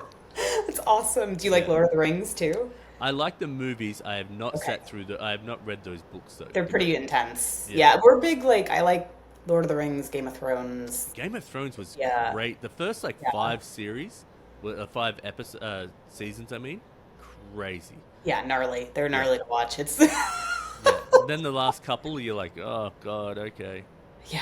Yeah. No, but definitely Harry Potter for just nostalgia's sake. Yeah, So, yeah, really good. Especially the books, like, because the way they're like all the sub stories and everything like Yes. that in there. The way Yes. she was able to build this world where you just feel like you're sitting in it. You know what Yeah. I mean? No, it's amazing. And when I had Isla, I would feed her and I would just read her because you're supposed to like talk and read a lot. I would Yeah, read yeah. Harry Potter books to her. So my hope is that my kid is like your kid in a few years. Oh yeah, yeah. You know, Well, into it. mine actually hated when I'd read to her these books, Funny. and then she I think she would just hear us talk about them. We're like, oh, it's coming up. We're gonna watch these, huh? And then she'd be like, Yeah. let me do this. And then she started listening to an audio books, and so now she carries her iPad around, headphones in, doing other stuff while she's listening. And I was like, oh my gosh, she's like, please just take all the good pieces of me and take all the better pieces of your mum and combine that into a superhuman, because like I do not want a little me running around. I just want That is the hope, right? You hope Yeah. they get the best of both of you. Exactly, I don't know. I which definitely is- see the neurotic stuff that I'm like, oh, that's for me, and that's my weird thing. I'm sorry. yeah. I think that as well. So I've got one Harry Potter question Okay. for you. Should Hermione have ended up with Ron? Oh man. Didn't they at the Yeah, end? but should they? I feel like they should. Yeah, I'm gonna go with yes. Oh, that's where we differ. Oh. You think so? You think Harry Potter? Oh no, I think Hermione's like, honestly, It should have just been called Hermione and these other two people that had problems with her. Because she sorts everything out. She's the one she's the one stable thing that makes it Yeah. happen. That's true. That's a good point. That's a good point. I guess I'm biased because we got married so young. I'm like, it's fun to have a partner. Oh yeah, I got married. Well, I was at 23 when I got married, but Oh yeah, you were young too. yeah, Yeah. I was pretty young. I was 25, but I got together with my wife when she was 20. I was 23. She Okay. was Yeah. 20. Yeah. Same. Same. Yeah. But I hear what you're saying. Yeah. No, it is kind of like she's got the whole She's thing everything. down. She's amazing. Yeah. And he doesn't bring anything. Like he's kind of like kind of like a whatever. Like I'm making it. Like he just there's nothing to him. There's no. I've never thought about that. I need to rewatch the movies and read the books in that context. And be Yeah. like, you're useless, Ron. No. Yeah. Oh, if you ever get a chance, if that does happen, there's this funny podcast where they go through each of the chapters of the book, but they're fucking hilarious. I can't remember. It's off I think it's off not Barstool. It's one of the other massive podcasts, but I can't remember what the podcast. If I remember it, I'll shoot it to you. Yeah, on please do. Insta. But they basically these two hilarious people go through the chapters, but they talk about stuff like why would McGonagall give Harry Potter a broom, and then they talk about how she's got like a gambling junkie. And my she's God, she's like, oh my gosh, I've got someone this that's is really her good. issue. I've got to up it so I can win these bets. But they got all these funny takes and but they love Harry Potter so much, so it's not like they're ripping it. They're Yeah. saying all the things like when they talk about whipping your wands out. Don't whip your wands out every time you can. And they're like, oh, I'd be whipping my wand out all the time. Oh my God. Yeah, and it's so it's very adult. Like I can't let my daughter Yeah. listen to this, but you were just like, oh my gosh, this is so funny. Yeah, And no, I it's should totally listen to that because we actually, when we got married, the last book came out the day after we got married. Oh, So we were wow. in the airport flying to Alaska, and the book was sold out everywhere except for the airport. And so my husband and I plowed through the book on the flight. So he read it on the way to Alaska, and I read it on the way home. Oh wow! Do you know what's funny? So that was I know this. That was July 11th, 2007. Yep. So I had just moved to America July 10th, I think, or July 11th. So the book, my mother-in-law picked the book up and I had it. So I just read that last book intensely the first Yep. time I moved here. It was crazy. Yeah. Yeah, we got married July 2007. So yeah. that Wow. was- Crazy. Or maybe that was that? Yeah. Anyway, yeah. That wild. What do you do for fun? Oh, so I'm a hobby addict. I have so many things I like to, it's ridiculous. But my favorite thing ever at this moment, at this gym, I love that. At this moment, yeah. I feel you on that. I wasn't a competitive per se. I was a figure skater all through my wow. childhood. Not really competitive. I did a few competitions, but it was Yeah. more my parents put me in it and I did it all the time. Yeah. As an adult, my husband and I learned to play ice hockey. So I took wow. up ice hockey when I was 30. And now I play 3 times a week. My husband plays 10 times a week. Ice hockey? We have addiction issues. This is a problem. I don't know how you have time for everything. That's what I don't understand. Well, so hockey is as an adult, you play hockey between 9 and midnight usually. Oh. So most people's hobbies are during normal hours when work and their kid is happening. Our hobby is after everything's done for the day. Yeah. So the major issue is we just don't sleep. That's our yeah. I see that. But no, so we play. That's my favorite thing. It's so fun, and everyone always talks about the Seattle freeze and not making friends here, and we have just not had that experience. And I think it's because we joined hockey pretty early, and we have met so many people, and so our best friends are from hockey, and it's turned into this not only very fun activity and healthy sport, but also a friend base here from a transplant perspective, because, I'd always heard people who grew up here kind of isolate out from the people who move in, and we just didn't have that happen. I think it's because we joined that community. So, yeah. I feel, I definitely know the Seattle freeze from being here. Also being Australian, it's not, Yeah. I don't get it as much, but also then I'm very particular in who I will hang out with. So pickleball, I love. I get my social battery filled up. I'll go play pickup games, and I know nearly everybody around. But I know bits and pieces about them. I'll be like, oh, how's this, how's that, and I get I love that feeling. Yeah. But I'm also the person that hey, we're gonna have a party tonight, and I'm like, that's cool. I'm hanging out with my family. Yeah. That kind of thing. So I fully get that. So Yeah. I might be a part of the problem, to be honest. No, it's okay because I'm a mix of that too. Yeah. It's just I think we've made such good friends in hockey that now we've got a small close. We had a Christmas party last night and it was all people we're very close with from hockey. Oh wow, cool. But we don't hang out with everybody we meet in hockey. Yeah. The ones we are really connected. What position with. do you play?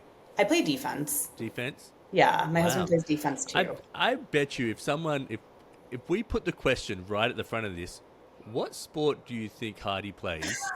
There's no way, being an artist, that they're going to be at the minute 12 mark and they go hockey. Hockey.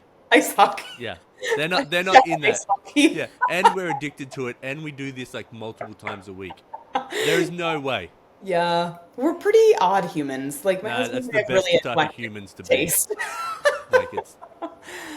I always joke with my wife, this is not judging anyone around here. It's just so different for me. Is that every guy around here wears, and sorry if this is your husband, but No, it's okay.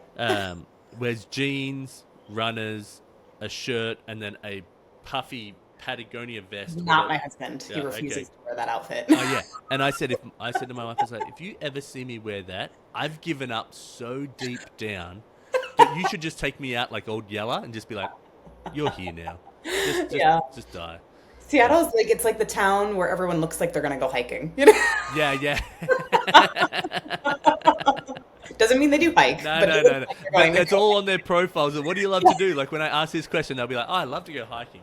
And then I go, when's the last time you went hiking? It was 3 months ago. Yeah. I'm like, you don't love to go hiking. So funny. Yeah. So true. What do you say to yourself to lift yourself up? Oh man. This is a bad question. I'm notorious for self-hate. Oh. Me too. It's not a bad question. You didn't ask a bad question. No. But I feel the same way. I don't have good answers. I think I don't have a lot of great self-talk. But I will say that I think I've come to a place in life where I'm very confident in who I am. Oh, I love that. I do not care what people think of me. I love the life I've built. Yeah. And if you asked me to change it, I wouldn't. Yep. And so I think there's a knowledge there that I am deeply happy with, even though not everything in my life and every choice I've made has been a good one, because it's just life. Who has made, if anyone has made perfect choices ever, I'm like, we're not friends because you haven't had to do with anything. Not that I feel like anyone's done that, but I'm with you. Yes, yeah. No, so I'm kind of in that boat where I feel like I've hit a peaceful point in my life where I know that I feel good about where I've landed and the work it's taken to get where I've landed. Yeah. And so, it's not, I wouldn't say I necessarily have a pick-me-up phrase or anything like that. Okay. But I do, if I'm having a rough day or a rough week or a rough period in life, I kind of routinely go back to I've had plenty of rough moments in life, and they've all led me to a place that's been overwhelmingly positive. Yeah. So logically, I know that I will get back to a overwhelmingly positive situation again if I keep trekking along. But yeah, I tend to be a little bit I can also go real hard on myself sometimes. Yeah, me too. Yeah, I go way too hard on the pain on myself. But I will say, I wish I had hate it, someone that was just out there hating on me, so I could be yeah, hate it, so I can I'm against that, you know what I mean? Yeah, totally. So then it's not me going yeah, hate it, yeah, you gotta live it, you gotta do this, you gotta power through. Yeah. When I'm working out and I've just been going to the personal trainer, as I said, and if he's all right, this is the last set, let's get it, let's go, and I'll be come on, you piece of shit cunt motherfucker, let's go. Yeah. And I'm talking to myself well, are you competitive? Some people might say so. Yeah, I was I feel I'm fairly competitive. Yeah, not I'm really not to a toxic level, but I do compete with myself a lot. That's why I liked individual sports, I think, because it makes you compete with yourself. And so, I tend to be like that. When I'm running on the treadmill or something, you can do this, you can beat this. Yeah. You don't swear like a drunken sailor that stubbed their toe. Oh do no, you? I do. Oh. Yeah. In our relationship, my husband, I am the pirate, and he hates it. Like, Oh. not, he's like, oh my God, stop. You sound like awful. You know? Yeah. Growing up in Australia, like everybody swears, and so you don't even hear it sometimes. And so Yeah. I'll That's be in who the I car. am. We're driving down to Great Wolf Lodge on Thursday or something like that. Nice. I said a swear word, but I had like my kids in the car, my nephew, and my niece, who's the youngest one. She's only like 8 or something like that. And I said a swear word, and everyone was like, "Oh, I can't believe you said that." And I was like, "What did I say?" I couldn't even like pick what I said. And I was like, okay, sorry, Lucy, my bad. I'm Australian, Yep. I'm Australian. That's always my like get out of free No, card. I hear you because I dropped the F-bomb nonstop. And my sister actually, we were on the phone one day and my kid was up and I dropped it. And here's the thing. I'm 37. I'm going to be 37 in a Yeah. month. It's not going to change. Like, No. this is not going to change. This is who I am. Yeah. If you don't like it, it's fine. You don't have to like me. Yeah. And like, I dropped it and my sister was like, I guess that's staying while you have kids. And I was like, here's the deal. She's just going to have to learn that she can't say it in certain places. I Like- say this as well. Oh, if my kid, I'm like, I don't let my kids drive. Yeah. My kids aren't allowed to drink. They're allowed not to say these words. Yeah. And like, I don't swear at them and go, you Yeah. effing little whatever. Same. I'm like, I drop a pencil. I'm like, fuck. Yeah, it's a form of expression. Yeah. It's artistic expression Yeah. in your language. Yeah. I will say I have a little game with my daughter that we've been doing for about a year now, and she's 9, and so we flip each other off. And so it started because she's like, I think someone at school like flipped her off, and I was like, well, what does that like look like? And then she did it, and I was like, I cannot believe you just did that to me. So I played into it, and then like, so from then on, it'll be like secretly, like I'll be like, and then she'll be like, and I'll be like, it's always like to pretend it's behind my wife, and so like, my wife knows like, what's happening, what's going on, and so it's like that playfulness of like doing that. So Yeah. I do it with all my like nephews and stuff like that. It's really fun. So funny. Yeah, I just think people take that stuff too seriously. Yeah. Like it's a Especially word. in America. Yeah, it's a word. Like let Yeah. it go. I'm with you. All right. What is a kind act someone has done with you that sticks with you? Gosh, there's been a lot. I'm very lucky. I have a lot of very kind humans in my life. Yeah, I feel you on that. So we live here. This is Yep. kind of heavy. Is heavy okay? Heavy is fantastic. You Okay. do you. This is all like, yeah. I'm like, this is the most recent one Yeah, that yeah. was big in my life, and that's why Yeah. it's coming. There's been like thousands of examples, Yep. but the most recent one was that my husband and I were trying for a second kid, Yep. and we had a miscarriage. Oh, I'm sorry to hear that. It's okay. It was a while ago, so I'm good. But it was definitely a difficult situation because what was going on is my mom passed of a hemorrhagic stroke Oh, very long time ago. okay. But she had that from post-eclampsia. Oh, okay. So basically, like years after she had me, she had really high blood pressure that eventually ended in a stroke because of pregnancy. And so I was pregnant at the same age my mom was when she got it with me. And I was getting blood pressure spikes. And I went to the emergency room. And my husband was basically out of town on a work trip, and it was 2 a.m. and I have a 3-year-old in bed, and I have no one, like we have no family here. Yeah, yeah. So I texted a friend who was also pregnant because she was the only person in the whole world that knew I was pregnant other than my husband because she was pregnant and we were friends. Yeah. And I was like, I know you're pregnant. I'm so sorry. I was like, but also Charles is out of town and I just need someone to come get Isla and take her back home while I'm in the hospital figuring out whatever is going on. And she picked up at 2 a.m, her like deeply pregnant self, and drove to the hospital and got my daughter and took her home and tucked her in and stayed with her, and then came and got me later that morning in a house she doesn't know, like miles from her house, pregnant, and I was just like, oh my God, you're the best human ever, That just so makes you think that we will all survive what's going on, hopefully, at some point. You know what I mean? Yes. Yeah. And it was one of those things where when you live, I think you'll probably resonate with this, when you live far away from family, which we do. We don't have any family anywhere near here.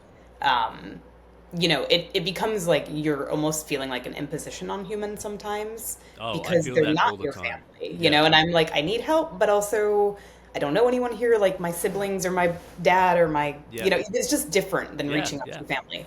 Yeah. And so to have like friends that are like that is like a huge blessing in Yeah, my yeah. opinion. I So, was lucky enough that my wife's family, she has three siblings and they all have two kids each, and they're all within like 10, 15 miles of like oh where we live, wow.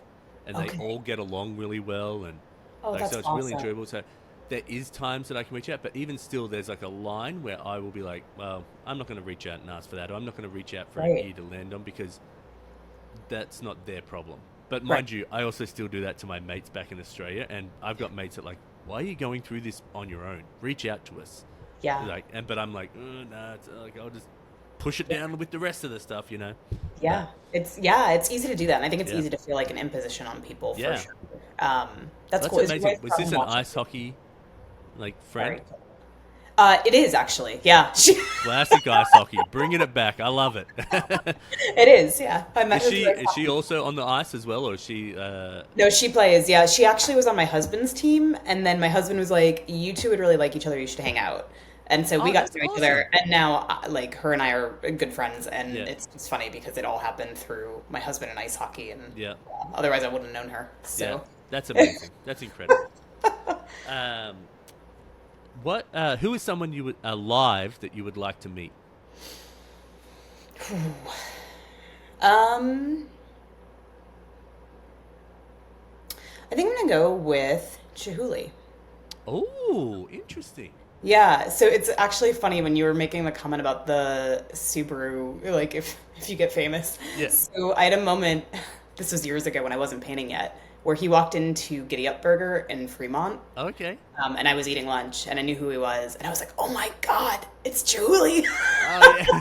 And I had this fangirl moment, and I didn't go up to him because I was like, "That's weird," and also like I'm not gonna go up to some human and be like, "Hey, I love your art." But Oh, I I just bet you think he would have loved it. Probably. I don't know. I don't know. I don't know him. You know, like I just Yeah. don't. I feel like that's like a very. Anyways, I didn't do it. So Yeah. I'd love to actually get to know him because I think one of my biggest influences is Gaudi from Mm. Barcelona in Spain, Yep. and he's clearly not alive anymore. Um, but I really resonate with stained glass work. Oh, I've interesting. done stained. So I grew up Catholic, so I went to Catholic church every year. Yep. I'm not anymore, but I was and grew up and never missed church as a kid Yep. until I was like 20. And then the stained glass windows were always something I used to stare at in church, Oh like yeah. instead of listening to whatever But they're saying. the I whole was like, process about those things is so crazy. yeah, it's nuts. So It's in high nuts. school, I learned to do it. I made stained Oh. glass and I know how to do it. And I actually think it's like an amazing process. And then we went to Spain. We go to Spain every year for a month because my husband teaches a course there. Oh And wow. Sagrada Familia is the first church I've gone back into in my adult life and been like, oh my God, this is amazing. Because Yeah. it's completely centered on nature. It's Yeah. not actually very like Christianity focused. It's actually very nature focused. Mm. And the windows are not pictures of traditional Christianity stories. It's actually just beautiful artwork. But the amount of light that floods in, it's like, I swear it is actually like a religious experience to be in that building on a sunny day. Oh wow. And I just think his work is amazing. And I've realized that like Chihuly's work gives me similar feels. Like it's a very like a wash in color, Yeah. overwhelmingly beautiful, also see-through. Like there's just this very, very beautiful thing to well done stained glass. And so Chihuly's like the guy I haven't met in Seattle who I think has amazing, beautiful work, and I would love to just get to know. So That would be an amazing collab. Like with you yeah, doing like a scene and then he's got something that like sort of hangs or does something within it. Yeah. that would be cool. That And would the be well, I've realized that's how I paint. I paint in layers of transparent paint. So Yeah. even though it's acrylic, I use medium to make it transparent, and that's What how a lot of my medium do you colors use to are make it built. transparent? There's a bunch of different GACs. So if you Okay. go into Golden and you look up GACs, I use 100, 200, and glazing medium. Okay. And I actually learned that from another artist out of Canada, David Longvie. Okay. And he introduced me to those mediums, and I was like, whoa, this is a game changer. This is like watercolor. Yeah. And so what I do is when I make my colors, I mix them to be the colors I want. But then the reason I get depth in my water is I'm actually overlaying layers and layers of translucent paints. Yeah, I think I want that for the shininess of the tongue. That's why I'm asking. Yes. Yeah. Yes. And so, yeah, I use that medium, but that's where I often think about how when I'm painting, the process is so similar to how stained glass works in some ways. Like, when you get shadows of the light coming through stained glass, Yep. it's basically like watercolor or stained glass where you're layering color and you're letting those colors interplay and the translucency of it. And I think that's like some of the key concepts I like to work on and look at in my own work. It's funny you say that because, like, looking at the piece back there and the stuff you're talking about, I'm like, oh my, I can fully, even though it's from afar, it's over a webcam, and I've seen your work in person, but I can fully see all the stuff you're talking about. Yeah. Like, in my brain, it makes sense. I'm like, oh yeah, that makes sense, of course, yeah. Wild. Yeah, I guess Catholicism did have an impact on me.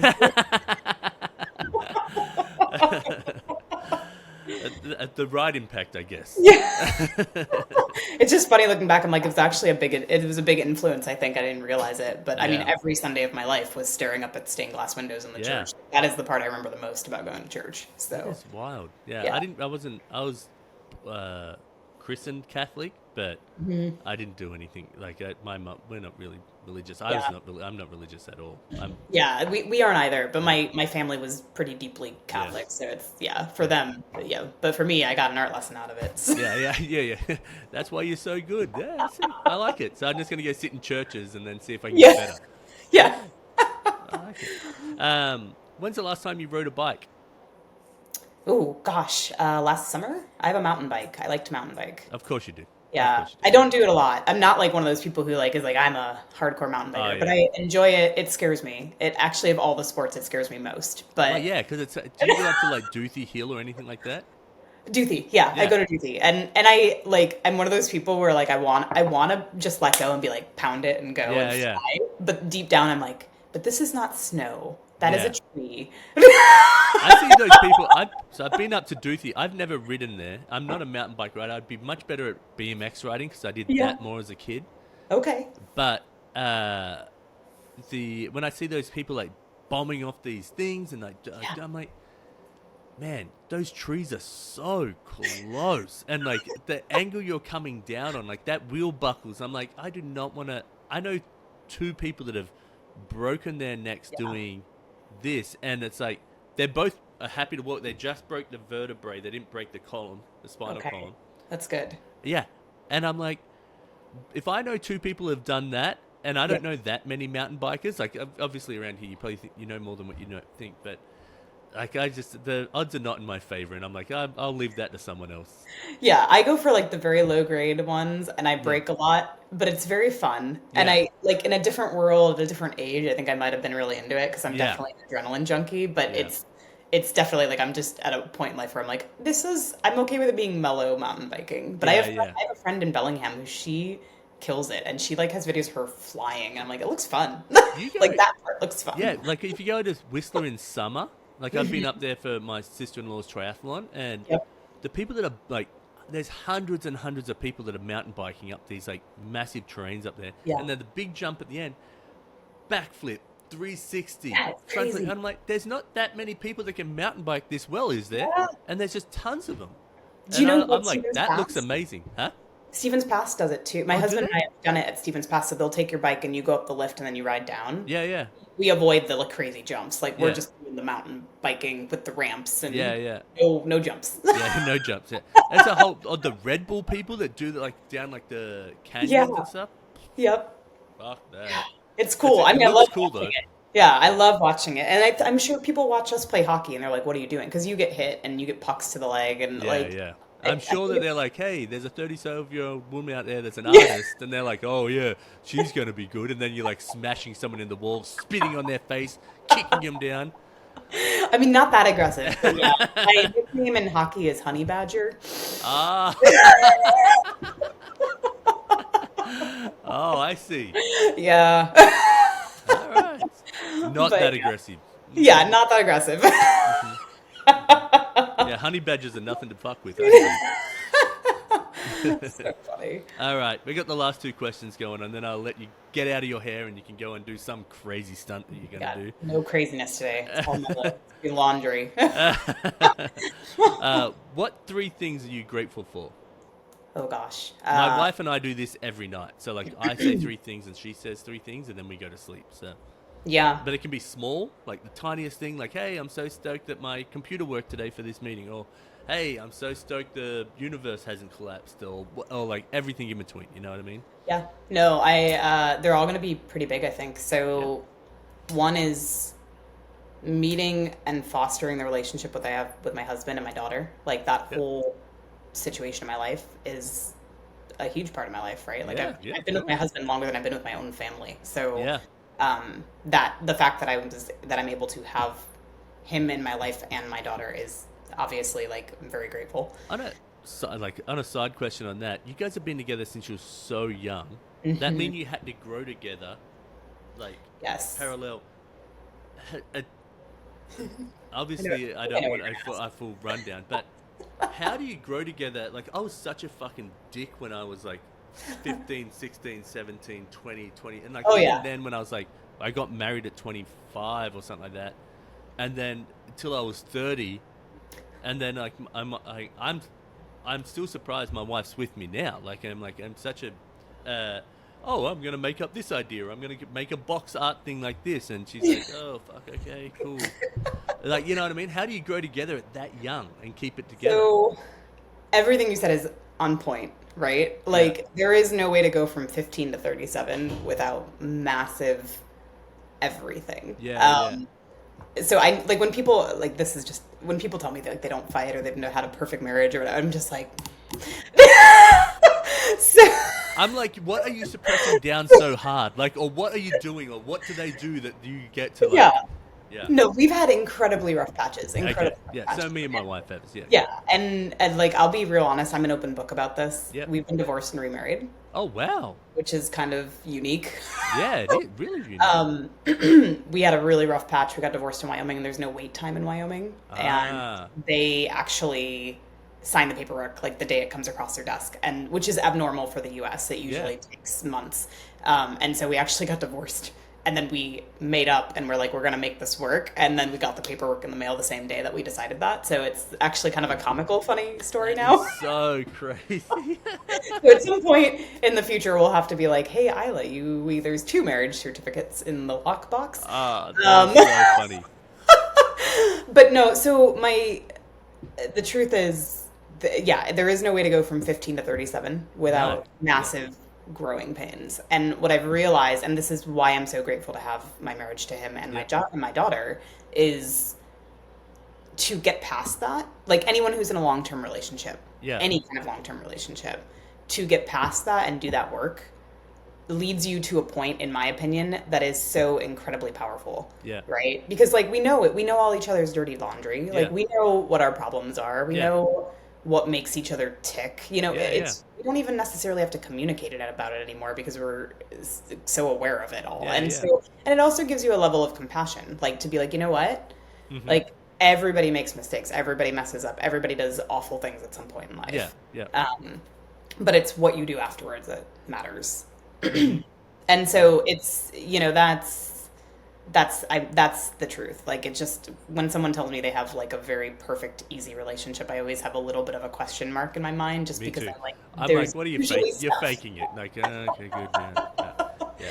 I'm very skeptical with that stuff, with everything. Yes, I guess I am too. Yeah. But no, we're really big on like forgiveness, and we're very big on just laying it out there. Like it can be awful. Like he could tell me awful things, but I want to know them. Like if they're hidden, then we can't fix it. But if I know them, then we can fix it. Yeah.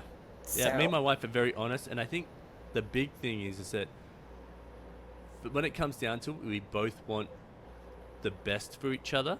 Yes. And so if we're having a growth period where my wife is struggling with me and she's like, I'm needing this from you, if I'm not willing to listen to that, then I'm not wanting what's best for her. Now, we might have an argument in there to try and get to that point. Absolutely. But at the end of it, I might be like, you know what? You have been doing everything around the house, and I have been all in this art mode, and I need to get over here and to help this stuff out, or I've been too obsessed with pickleball and trying to get out every second I can.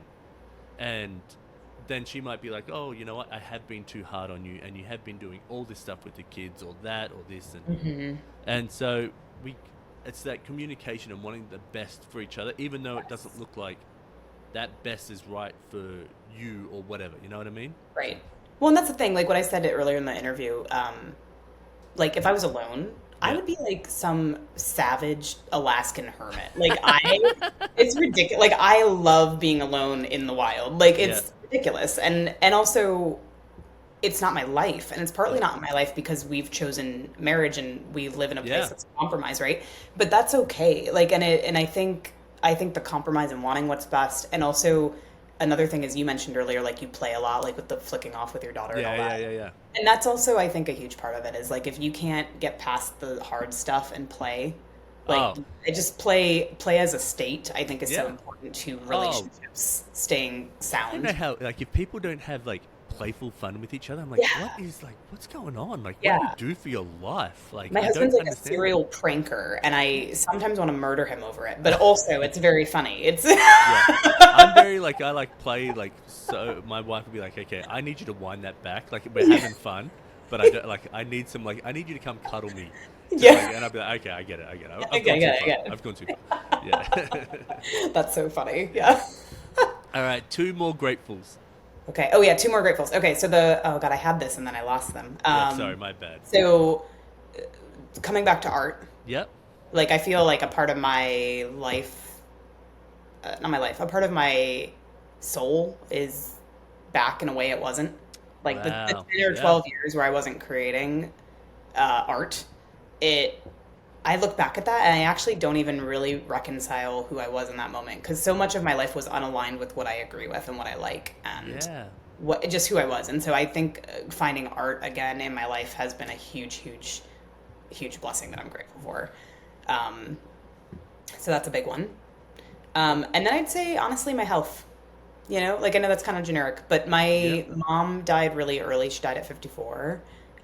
We grew up in Ohio where people a lot of times have a lot of chronic diseases due to lifestyle and such. And like us moving to the West Coast and putting health forward and front and center. And I'm not saying that will always be the case in my life, but just having that, I'm just very deeply aware that like it is a privilege to be able to get up and go play hockey 3 times a week. Like there's lots of people who have really rough mental health because they can't move their body as much as they want to or should or all those things. So I'm just like deeply grateful that that's an emphasis and that I have it. Do you know what's funny? It's like, so I'm a little bit soft around the edges, and I would say 2 months ago, 2.5, I was even softer. So I thought that I was pretty athletic, and so like I'd play pickleball. I'm like really quick about getting around the courts. I can still go skateboarding.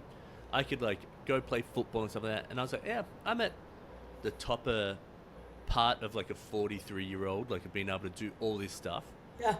And then I started working out, and I was like, oh, I can touch my toes without going to touch my toes. Like I can instead of like, how can I pick that off the ground without having to bend down because my knees hurt? I'm like, well, I can just bend down and get that now. And even though I thought that I was pretty good, taking that little extra step and going like, hey, how can I... Well, it was actually my personal trainer that really helped me get to there, but he giving me the way he has opened my eyes up to what a healthy body can be and the impact that makes has been really game-changing for me. Yeah. Yeah. I think the thing I've learned in my late 30s is, I mean, not that I'm like deep in my late 30s yet, but I'm getting there, right? Yeah. It comes quicker than you think. Yeah, I'm definitely staring down the clock. But it's for me, like as a female, like there's always pressure when you're younger, right, to look a certain way or whatever, and that's what drives a lot of decisions when you're younger, if you're wired that way. But as an adult in my late 30s, I'm like, this has nothing to do with how I look, right? This is everything to do with how I feel. Like, I want to wake up feeling great. I want to wake up and play hockey 3-4 times a week. I want to wake up and run with my kid at the park and that kind of thing. I think we lose sight of that in America quite a bit. I think it's very, westernized that you lose sight of that. Yeah. Because we're so focused on work and usually Yes. what work pays for, like our Yes. stuff. But I feel like there is a change in the wind in Australia, Mm-hmm. and it might be different in other parts of the country where it's not as wet. Yeah. Where like being outdoors is like, oh yeah, we're outdoors, it's sunny, we can go do X, Y, and Z very easily. Where here, like now, like playing pickleball, I'm like, how can I get indoors? Who's going to play outside in the rain with me? Like that sort of thing. And I'm like, all right, like probably later today I'm going to go, not that I want to, I was just coming up with this idea to put weights in a backpack and go do these like stairs that are like Oh, yeah. 2 blocks away, just so I can be like, hey, I got to keep that fitness up. Yep. To do that. So, where like in Australia and that places where you get that sort of like, I'm just able to go out and do stuff easier, and where I feel like here it's a little bit harder to get out.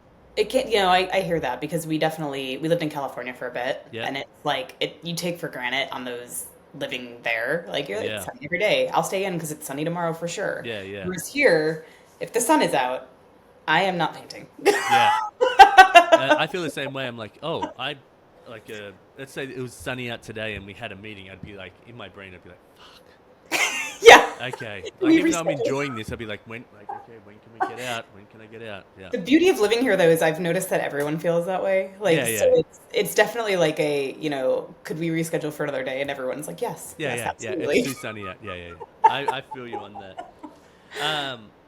Last question. Actually, I have this last question, but I think I have a question after that. But we'll get to that. Okay. You have to wear a shirt with a slogan on it for a year. What does it say? Oh God. And don't mansplain hockey to me. Oh. I was expecting some sort of art thing and stuff like that. No, that's great. That might be the best one yet. Oh God. That is funny. My favorite, we used to go to Kraken games last season a lot. And my Yeah. favorite would be like, we sat behind this couple. This is just a funny tangent story. Yeah, so yeah, yeah. we That's sat great. behind this couple, and my husband and I both play. And we're not like geniuses about hockey, but like Yeah. we know the rules and Yeah. we follow them. Yeah. And the guy behind us was telling his girlfriend about hockey, who clearly neither of them knew about hockey. Yeah. And he was telling her all the wrong things. And I just was like, oh my God, 20-year-old me would have turned around and said something. Yeah, it's hard to bite your tongue on that stuff. Yeah. Like, It I was don't funny really though. need to We be were a like, part of nope, that. that's not how offsides works. So funny that the captain of the Kraken, Oh, yeah? yeah, so he lives where I play pickleball. Oh, I no way. literally look at his house, like his wife, Laura, walks by all the time. She's super lovely, and we just I'll be like, hey, because as Yeah. I said, I know everybody. So anyone that even walks by, Yeah. like the guy with the dog that walks by, like, hey mate, how are you? How's the dog? Blah blah. Yeah. I'm like, I chat to everyone. So even her, like her and her 2 kids, and soon to be That's third. And I'm like, funny. oh hey, how are you? What's going on? Like, oh, we just moved here. So I hope you like the sound of pickleball because that's what happens here a lot. And they're always out, like playing with the kids and doing stuff. Oh, like that's that. awesome. Yeah. So Yeah, I think a lot of them live over in your neck of the woods. oh, do they? There's a lot of Kraken players and like athletes in Seattle, I think, live over on the east side towards Kirkland, Bellevue area. Oh yeah, I've never had a football player live around here. I know we've had a couple of soccer players that live around here. That makes And- sense. And then I know they're thinking about making the Kraken training facility just up here. Yeah. They're And- talking about putting another one in. Yeah. So I'm pretty excited So about I think that's why he sort of moved over here. Yeah. I've never met him, but they all seem like his wife seems fantastic. I've met her like Yeah. family and stuff like that. Yeah, they Very seem great. cool. Very cool. Last question. I had this idea while we were sort of chatting about this.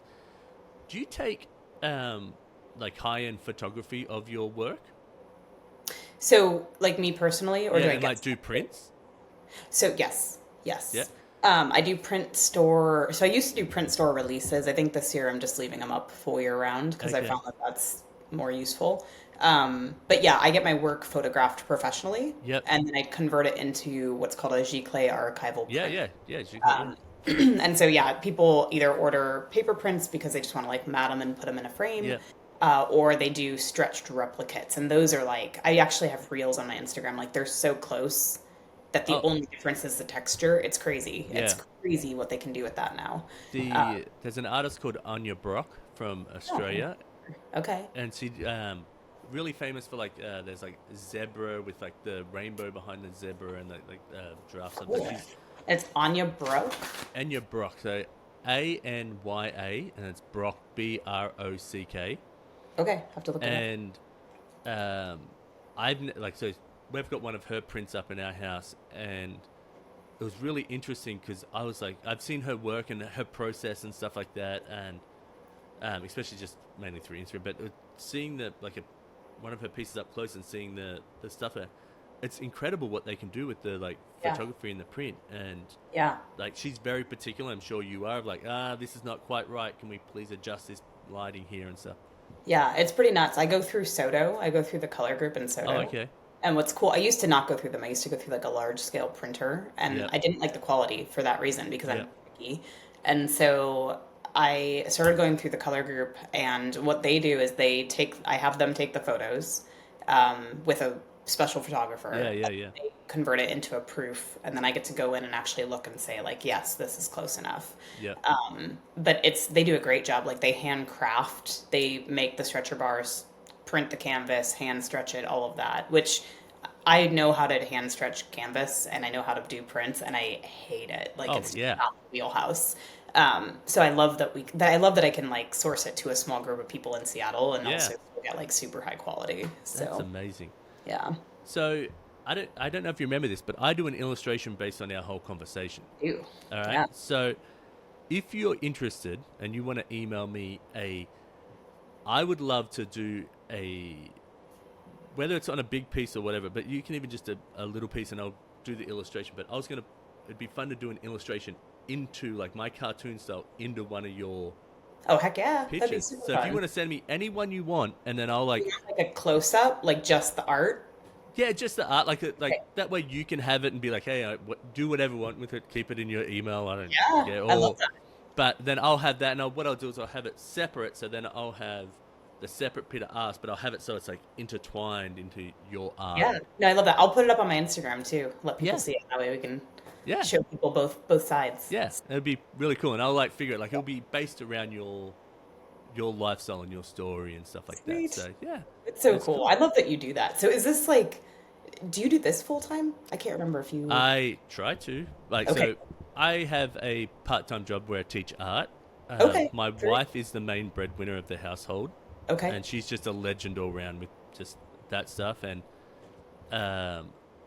this is what, if I could do this full time, because as you can tell, we're an hour and 48 minutes in, and we could probably chat for about another hour on stuff. Yeah, it's a lot of editing. Yeah, well, I probably wouldn't even, I'll probably just let this ride out because it's so interesting, to be honest. Oh, cool. Okay, I was like, you can edit. I'm totally... No. Like, she dropped the F-bomb again. I'm sure I dropped it. You can drop as many fucking F-bombs as you want. I'm all about it. Like, make this as authentic as you want. So I would love for this. I love creating art, and I'm the person that's always talking to people. If this was my like full-time world, I would not. There's nothing I could be happier with. Yeah. Like, and this would be my base platform, and then I'd be like, oh, you know what? I might do a series where I'm representing everybody as a tongue, like, because that's my like world there. Yeah. Or I'd do a series where I get someone to do these 3D sculptures based on my drawings, or like. There's so many ideas I have from here based around this, but I'm like, I've just got to keep grinding this out until I can grow. So it's so cool though. I mean, I love the podcast thing. Like, I follow a bunch of art podcasts. Yeah. That's what I listen to when I drive places. Yep. And I don't know, they're really unique, and I love hearing artist stories. So I was so like honored when you asked if I want to do it. I was like, absolutely. Yeah. Well, as you see, there's a lot of people doing art around there, but I saw yours and I was like, oh, like there's people that have something, you know what I mean? And your art definitely has something. There's movement in there. There's like the world that you sort of feel like it's a part of, you know? Like, even looking back at that part there, I can imagine I'm standing on that beach, or I'm probably standing on that beach going like, why am I here? Because it's all windy and stuff like that. It's not a beautiful something like, but it's there. That world would be there for me, you know what I mean? Yeah. I could see it. No, I appreciate that. I mean, that's what I hope. Like, I hope people feel connected to it. Right? Yeah, obviously they are when you've got so much stuff going on. Yeah, it's been good. I'm never going to complain about never going to complain about it. Do you, so one last question. Do you have any goals for coming up, since your podcast will probably land in January. Yeah. Do you have any goals for 2025 or anything you want to Yeah. mention I'm that like people a could? huge planner. That's like my favorite thing ever. Yeah, so I had actually a bunch of solo shows last year, Yep. and I don't have any lined up this year, which is okay. That they come kind of as they go. Yep. So I've been thinking about renting out a place to run my own and Wow. actually do like a giant party with my own work and run a solo show out of Ballard probably. Oh, cool. So that may be coming, but my major goal this year is to actually paint more large work. So I usually paint two per collection with a couple of minis. Yep. Yep. So it's like 6 to 10 pieces, and two of them are large. I'm going for larger works. I'm also applying to more galleries. I'd like to be in more galleries farther out in the Pacific Northwest. Yep. Yep. Yep. And then aiming for a few solo shows. So those are the goals at the That's moment. really cool. So how big are we thinking when you go in like bigger paintings? Yeah, I mean, so these, I currently do a lot of 24 by 48. Yeah, that's still pretty big. There's pretty big, yeah, but I love painting huge. I actually did a mural in Sammamish, not far from Did you. you? Yeah. Yeah, I do murals. I actually, this is kind of funny. It's not funny, it sucked. I broke my AC joint. I like separated it in hockey, Of course. in my shoulder. Yeah. The honey badger. You probably Yeah. kept playing for the rest of the game, It's right? actually really embarrassing. It was not like a fun story. I just like flipped into a hole in the ice and like flew into the boards. It was Oh, like not no. even a good story. It's always the worst. I tore my MCL on skateboarding, and I literally was just doing this little ollie to show someone, and Yeah. it bounced off the ground, hit my foot, and I went that way and that way with my legs, and I was Yeah, like, and you're like, how? I wasn't even like there Yeah. was legitimate moments in hockey where I should have gotten damaged Yeah. and didn't. And Yeah. this was like I fell into a rut in the eye, and I was like, Yeah. you gotta be kidding me. But anyway, so I cracked my AC joint open, and I was out of hockey for like 6 months, and at the same time I had to paint this mural in Sammamish, and I couldn't use one shoulder, but I also couldn't not do it because we only have sunlight and no rain for 3 months. So if I said I couldn't do it, then I was gonna have to like nix that opportunity altogether. Yeah. And so I'm like on a 20-foot ladder painting a mural with one arm, like enlisting friends to come and hold the paint bucket for me with the other, because normally gosh. I'd be using by their shoulder. It was ridiculous. are So, you left-handed or right-handed? I'm left-handed. Oh, okay, lucky enough. Oh Yeah. my gosh. I'm very lucky it hit I was actually thinking about that. I was like, if it would have been my left, I would have been out of work. I would not have been able to paint at all. So I'm fine. Everything's healed. But anyways, I like painting really big. I like painting murals like that. Yeah. And so my goal would be to get a few gallery shows, because gallery shows a much bigger space. Yeah. And so like a 36 by 48 looks tiny on a gallery wall. Yeah. And so you could go up to like 48 by 48 or, and that's what I mean. Like I'd like to make more large scale works like that. Yeah, yeah. But the truth is that's a certain price point. Yeah. And I'm not, willing to compromise on my price point. Yeah, of course. And so it's definitely like it takes finding the right humans to be able to afford that kind of art. Yeah. And so I have to be strategic with like when I produce that kind of art, because I'm not necessarily going to sell 30 of those right now without finding other places to advertise it. Yeah, yeah. Which is, I think people always, when you hear an artist talk about, I have to be strategic about how I paint art, and they're kind of like, oh, art's meant to be all this. It's like, you could be the shittiest artist and the best marketer, Yeah. and you will have a career. You could Yeah. be the best artist and hate marketing, and you're going to have nothing. Yep. So I love the way you're like sort of, I love it personally, the way your brain's processing all that and going like, oh man, I want to do this big, but I've got to like time, money, people Yeah. that are actually going to buy that at the end, their spaces Yep. in their homes. Yeah. It's a balance. And I feel lucky that I'm from a background where I can figure out that balance, Yeah. right? Because I do, like, I don't think I'd have a career without being able to marry those two things. And a lot of artists are either like, you create to create only, but I'm like, that's true, but I want to do it full time. Yeah. And to do it full time, I'm not independently wealthy. I need to make money, Yeah. like, so there is like a marrying of what I love to do with reality. Yeah. But it's so funny. It's like in so many other jobs, people will go and work like a shitty job and like, I hate my fucking job. And it's like, oh, so you're allowed to hate your job and Right. go and work for like a corporation that you fucking hate.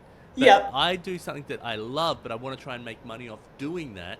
But I can't sell out to say, hey, I'm going to do Yeah. these like pieces because I know they sell, and then I'm going to do these ones as well. You know what I mean? 100%. I mean, the real, like, what really would have been selling out to me is staying in my last job. Mm. Like, that's why I quit. Because Yeah. I looked at my last job and I was like, this is not actually what I want to be doing. And Yep. it makes good money. Like, I'm making Yeah. a good income, but also at what expense? Yeah. Like, Well, you you've know, only got, I think about this in summers, you only have 80 summers average right, for right. your life, right? And I'm like, shit, I've only got 40 more. Yeah, like that seems like a long time, but and how am I going to enjoy the rest of my life? And Yeah. how's my wife going to enjoy the rest of her life? I think about Yes. this for a lot of people. Like, do what you love. Yes, you have to make sacrifices. Like, I do things I don't want to do still, but I still am aiming to like enjoy this. I'm trying to like, I would still work a shitty job cleaning that to make the money meet on this end if I still got to do the art here. Like, Yeah. I've done a bunch of shitty jobs to do that. But anyway, Yeah. yes. Well, and I post that on, I actually talk about that a lot on social media because, so you were asking further back in the conversation about how do people receive me quitting my last job. Yeah. And they did overwhelmingly receive it well. But what was interesting was I post on LinkedIn because I have a pretty big community there as well. Oh, and cool. so I post things. And so when I resigned, I put my art up and I put like a 5 or 6 paragraph writing. I'm a big, I like to write, so I write. Yeah. I'm And- basically dyslexic. I'm an idiot. I don't know how to write. ChatGPT, here we go. Hey, that's why it's there, you know? No, but I've always liked writing, and so I was like, you know what, I'm just gonna put it out there, like, because not only is it all these people I've worked with over the years who don't know I do art, like, because I didn't talk about it in my science fair. I didn't sit and be like, I'm an artist, you know? Yeah. And so I put it out there, and I just was like, you know, it was basically writing about how I had looked at my career and I realized how much life I was going to miss with my daughter in that career, because in that career path I traveled a lot for work. Yeah. And I was like, and I also realized what I was modeling to my daughter. Like I was modeling Wow. Okay. taking the job that made good money over taking the job that brought me like immense joy and fulfillment. Yeah. And you know, I'd rather be broke. I'd rather be broke. And Well, it like seems like you're doing pretty well. So. I'm doing okay, but I would take a year of like less money than normal Yeah. to do what I'm doing, and I think that's important. Like that's what I realized. That's what my daughter did for me. Yeah. Is she kind of woke me up. Like it was a wake up call. Like this is I get to model something to my kid. What am I going to model? Because what I'm doing right now is not what's bringing me joy. And it's kind of sad actually that it took like having a kid for me to like recognize my own self love, Well, you know. sometimes But what they do, right? But yeah, it was, I mean, it's definitely because of her being a little baby and me thinking really hard about like parenting and what I want to model and how I want to model it. And that's when it was like, I can't do my whole life being beholden to a job that I don't love and then go to her and be like, yeah, go to college for the thing you love or go pick the thing. Like it's not a congruent message. Yeah. Well, so we're also in probably, both of us seem like we're in a very lucky situation where we actually have that choice. And absolutely. that's the thing that I get grateful for a lot is where I'm like, you know what? Like I say this I've actually been saying it to myself a lot more lately. My 15-year-old self would not complain about my life. Yeah. And so if I ever get down, I'm like, what would your 15-year-old self say? And I'd be like, oh, yeah. Because I was like, my life was not great back then. And so like it was still awesome, but also not great. But anyway, the whole mixture of that. But that makes me go sort of like, take a step back and go, it's okay. And I'm getting to enjoy this. You know what I mean? Yes, absolutely. Yeah. And you bring up a great point. Like, had I not pivoted to science, had I not worked in science, had I not taken 10 years and like grinded hard in the job I had, I wouldn't be able to easily do what I did, which was say, you know what, I'm going to peace out and go try this exploration. And so like, you're right. Like there's a lot of people in the world who just can't afford at that juncture to do that. Right. Yeah. And I think it is a huge privilege that I get to do it. Yeah. But I also have now realized that like I will eat ramen every day to do this if I had to, because I don't think I can give it up. One ramen's pretty fucking fantastic. I mean, you know, but I mean like the cheap like dollar. Well, this is the worst. I'm gluten free now, so I have to have the rice ones. Oh no! And so it's like, I'm like, It's it's still pretty good. Like it, but I've been so conditioned to how bad every gluten-free thing is. So I'm like, oh, that's okay. Oh, this is good. And everyone else is like, oh, that's great. Well, do you like Vietnamese food? Because I feel like they have a ton of rice noodles in their soups. Oh, do they? I haven't eaten that much Vietnamese food, to be honest. I haven't got a very big palate on me. I'm a That's fair. bit of a baby. That's fair. So. Yeah, I was like, I really like rice noodles in Vietnamese soup, but it's yeah, like ramen. I mean, good ramen is great. Yeah, but the cheap ramen, it's still great. Like I lived on that in my 20s. Cheap ramen's great. It just will kill you. You know? Yeah. Anything that tastes like that good is gonna kill you. So yeah, that good and that cheap, I would say. Yeah, absolutely. Well, Heidi, thank you very much for coming on the podcast, and thanks for having me. It was fantastic. You're fantastic. I love everything you got going on. Your paintings are incredible. Your whole outlook on life, you taking on hockey and it's like kicking people's asses, being the honey badger, and just everything has been incredible. So. Oh my goodness. Well, thank you for having me. Seriously, I appreciate it. I love it. And it's really fun to get to know you. I know we talked a bit in the market. But yeah. I was like, oh shit, I don't want to take up too much of her time. I was like, oh. No, it's great. I mean, it's interesting how those like small moments, right? You get to know somebody better. But I think same thing back at you. Like what you're doing is pretty incredible. So it's really thank cool. you very much. Thank you. Very cool. And I like in a couple of weeks I'll have an illustration out to you, and like I'll hopefully you send me a link to your stuff, and I'll edit stuffing onto that, and it'll be kind of a fun little collab, and that'll be really cool. And I'll send you a few options. Just let me know which one you want, and then if you let me know when this is up, I'll repost it on Instagram. Oh yeah, I'll send you links, and I'll send you you'll get so because we're doing a collab, you'll get one that's flat and that's your the size of whatever the print is, because it'll be digital art. So then you'll get that, and you can do whatever you want with that. Like I'm sure you'll be like, oh, this is fun. I'll put that in the bin. No. I'll frame it. It'll go on the wall. And then I'll have the illustration. I'll put that on a t-shirt or something like that. Cool. That one section of mine, so then I'm not stealing your work, and I'll put that up there, and that way people can buy that through the podcast stuff and that like that. But yeah. Very cool. That's awesome. Yeah. So that'll be a fun little collab and do that.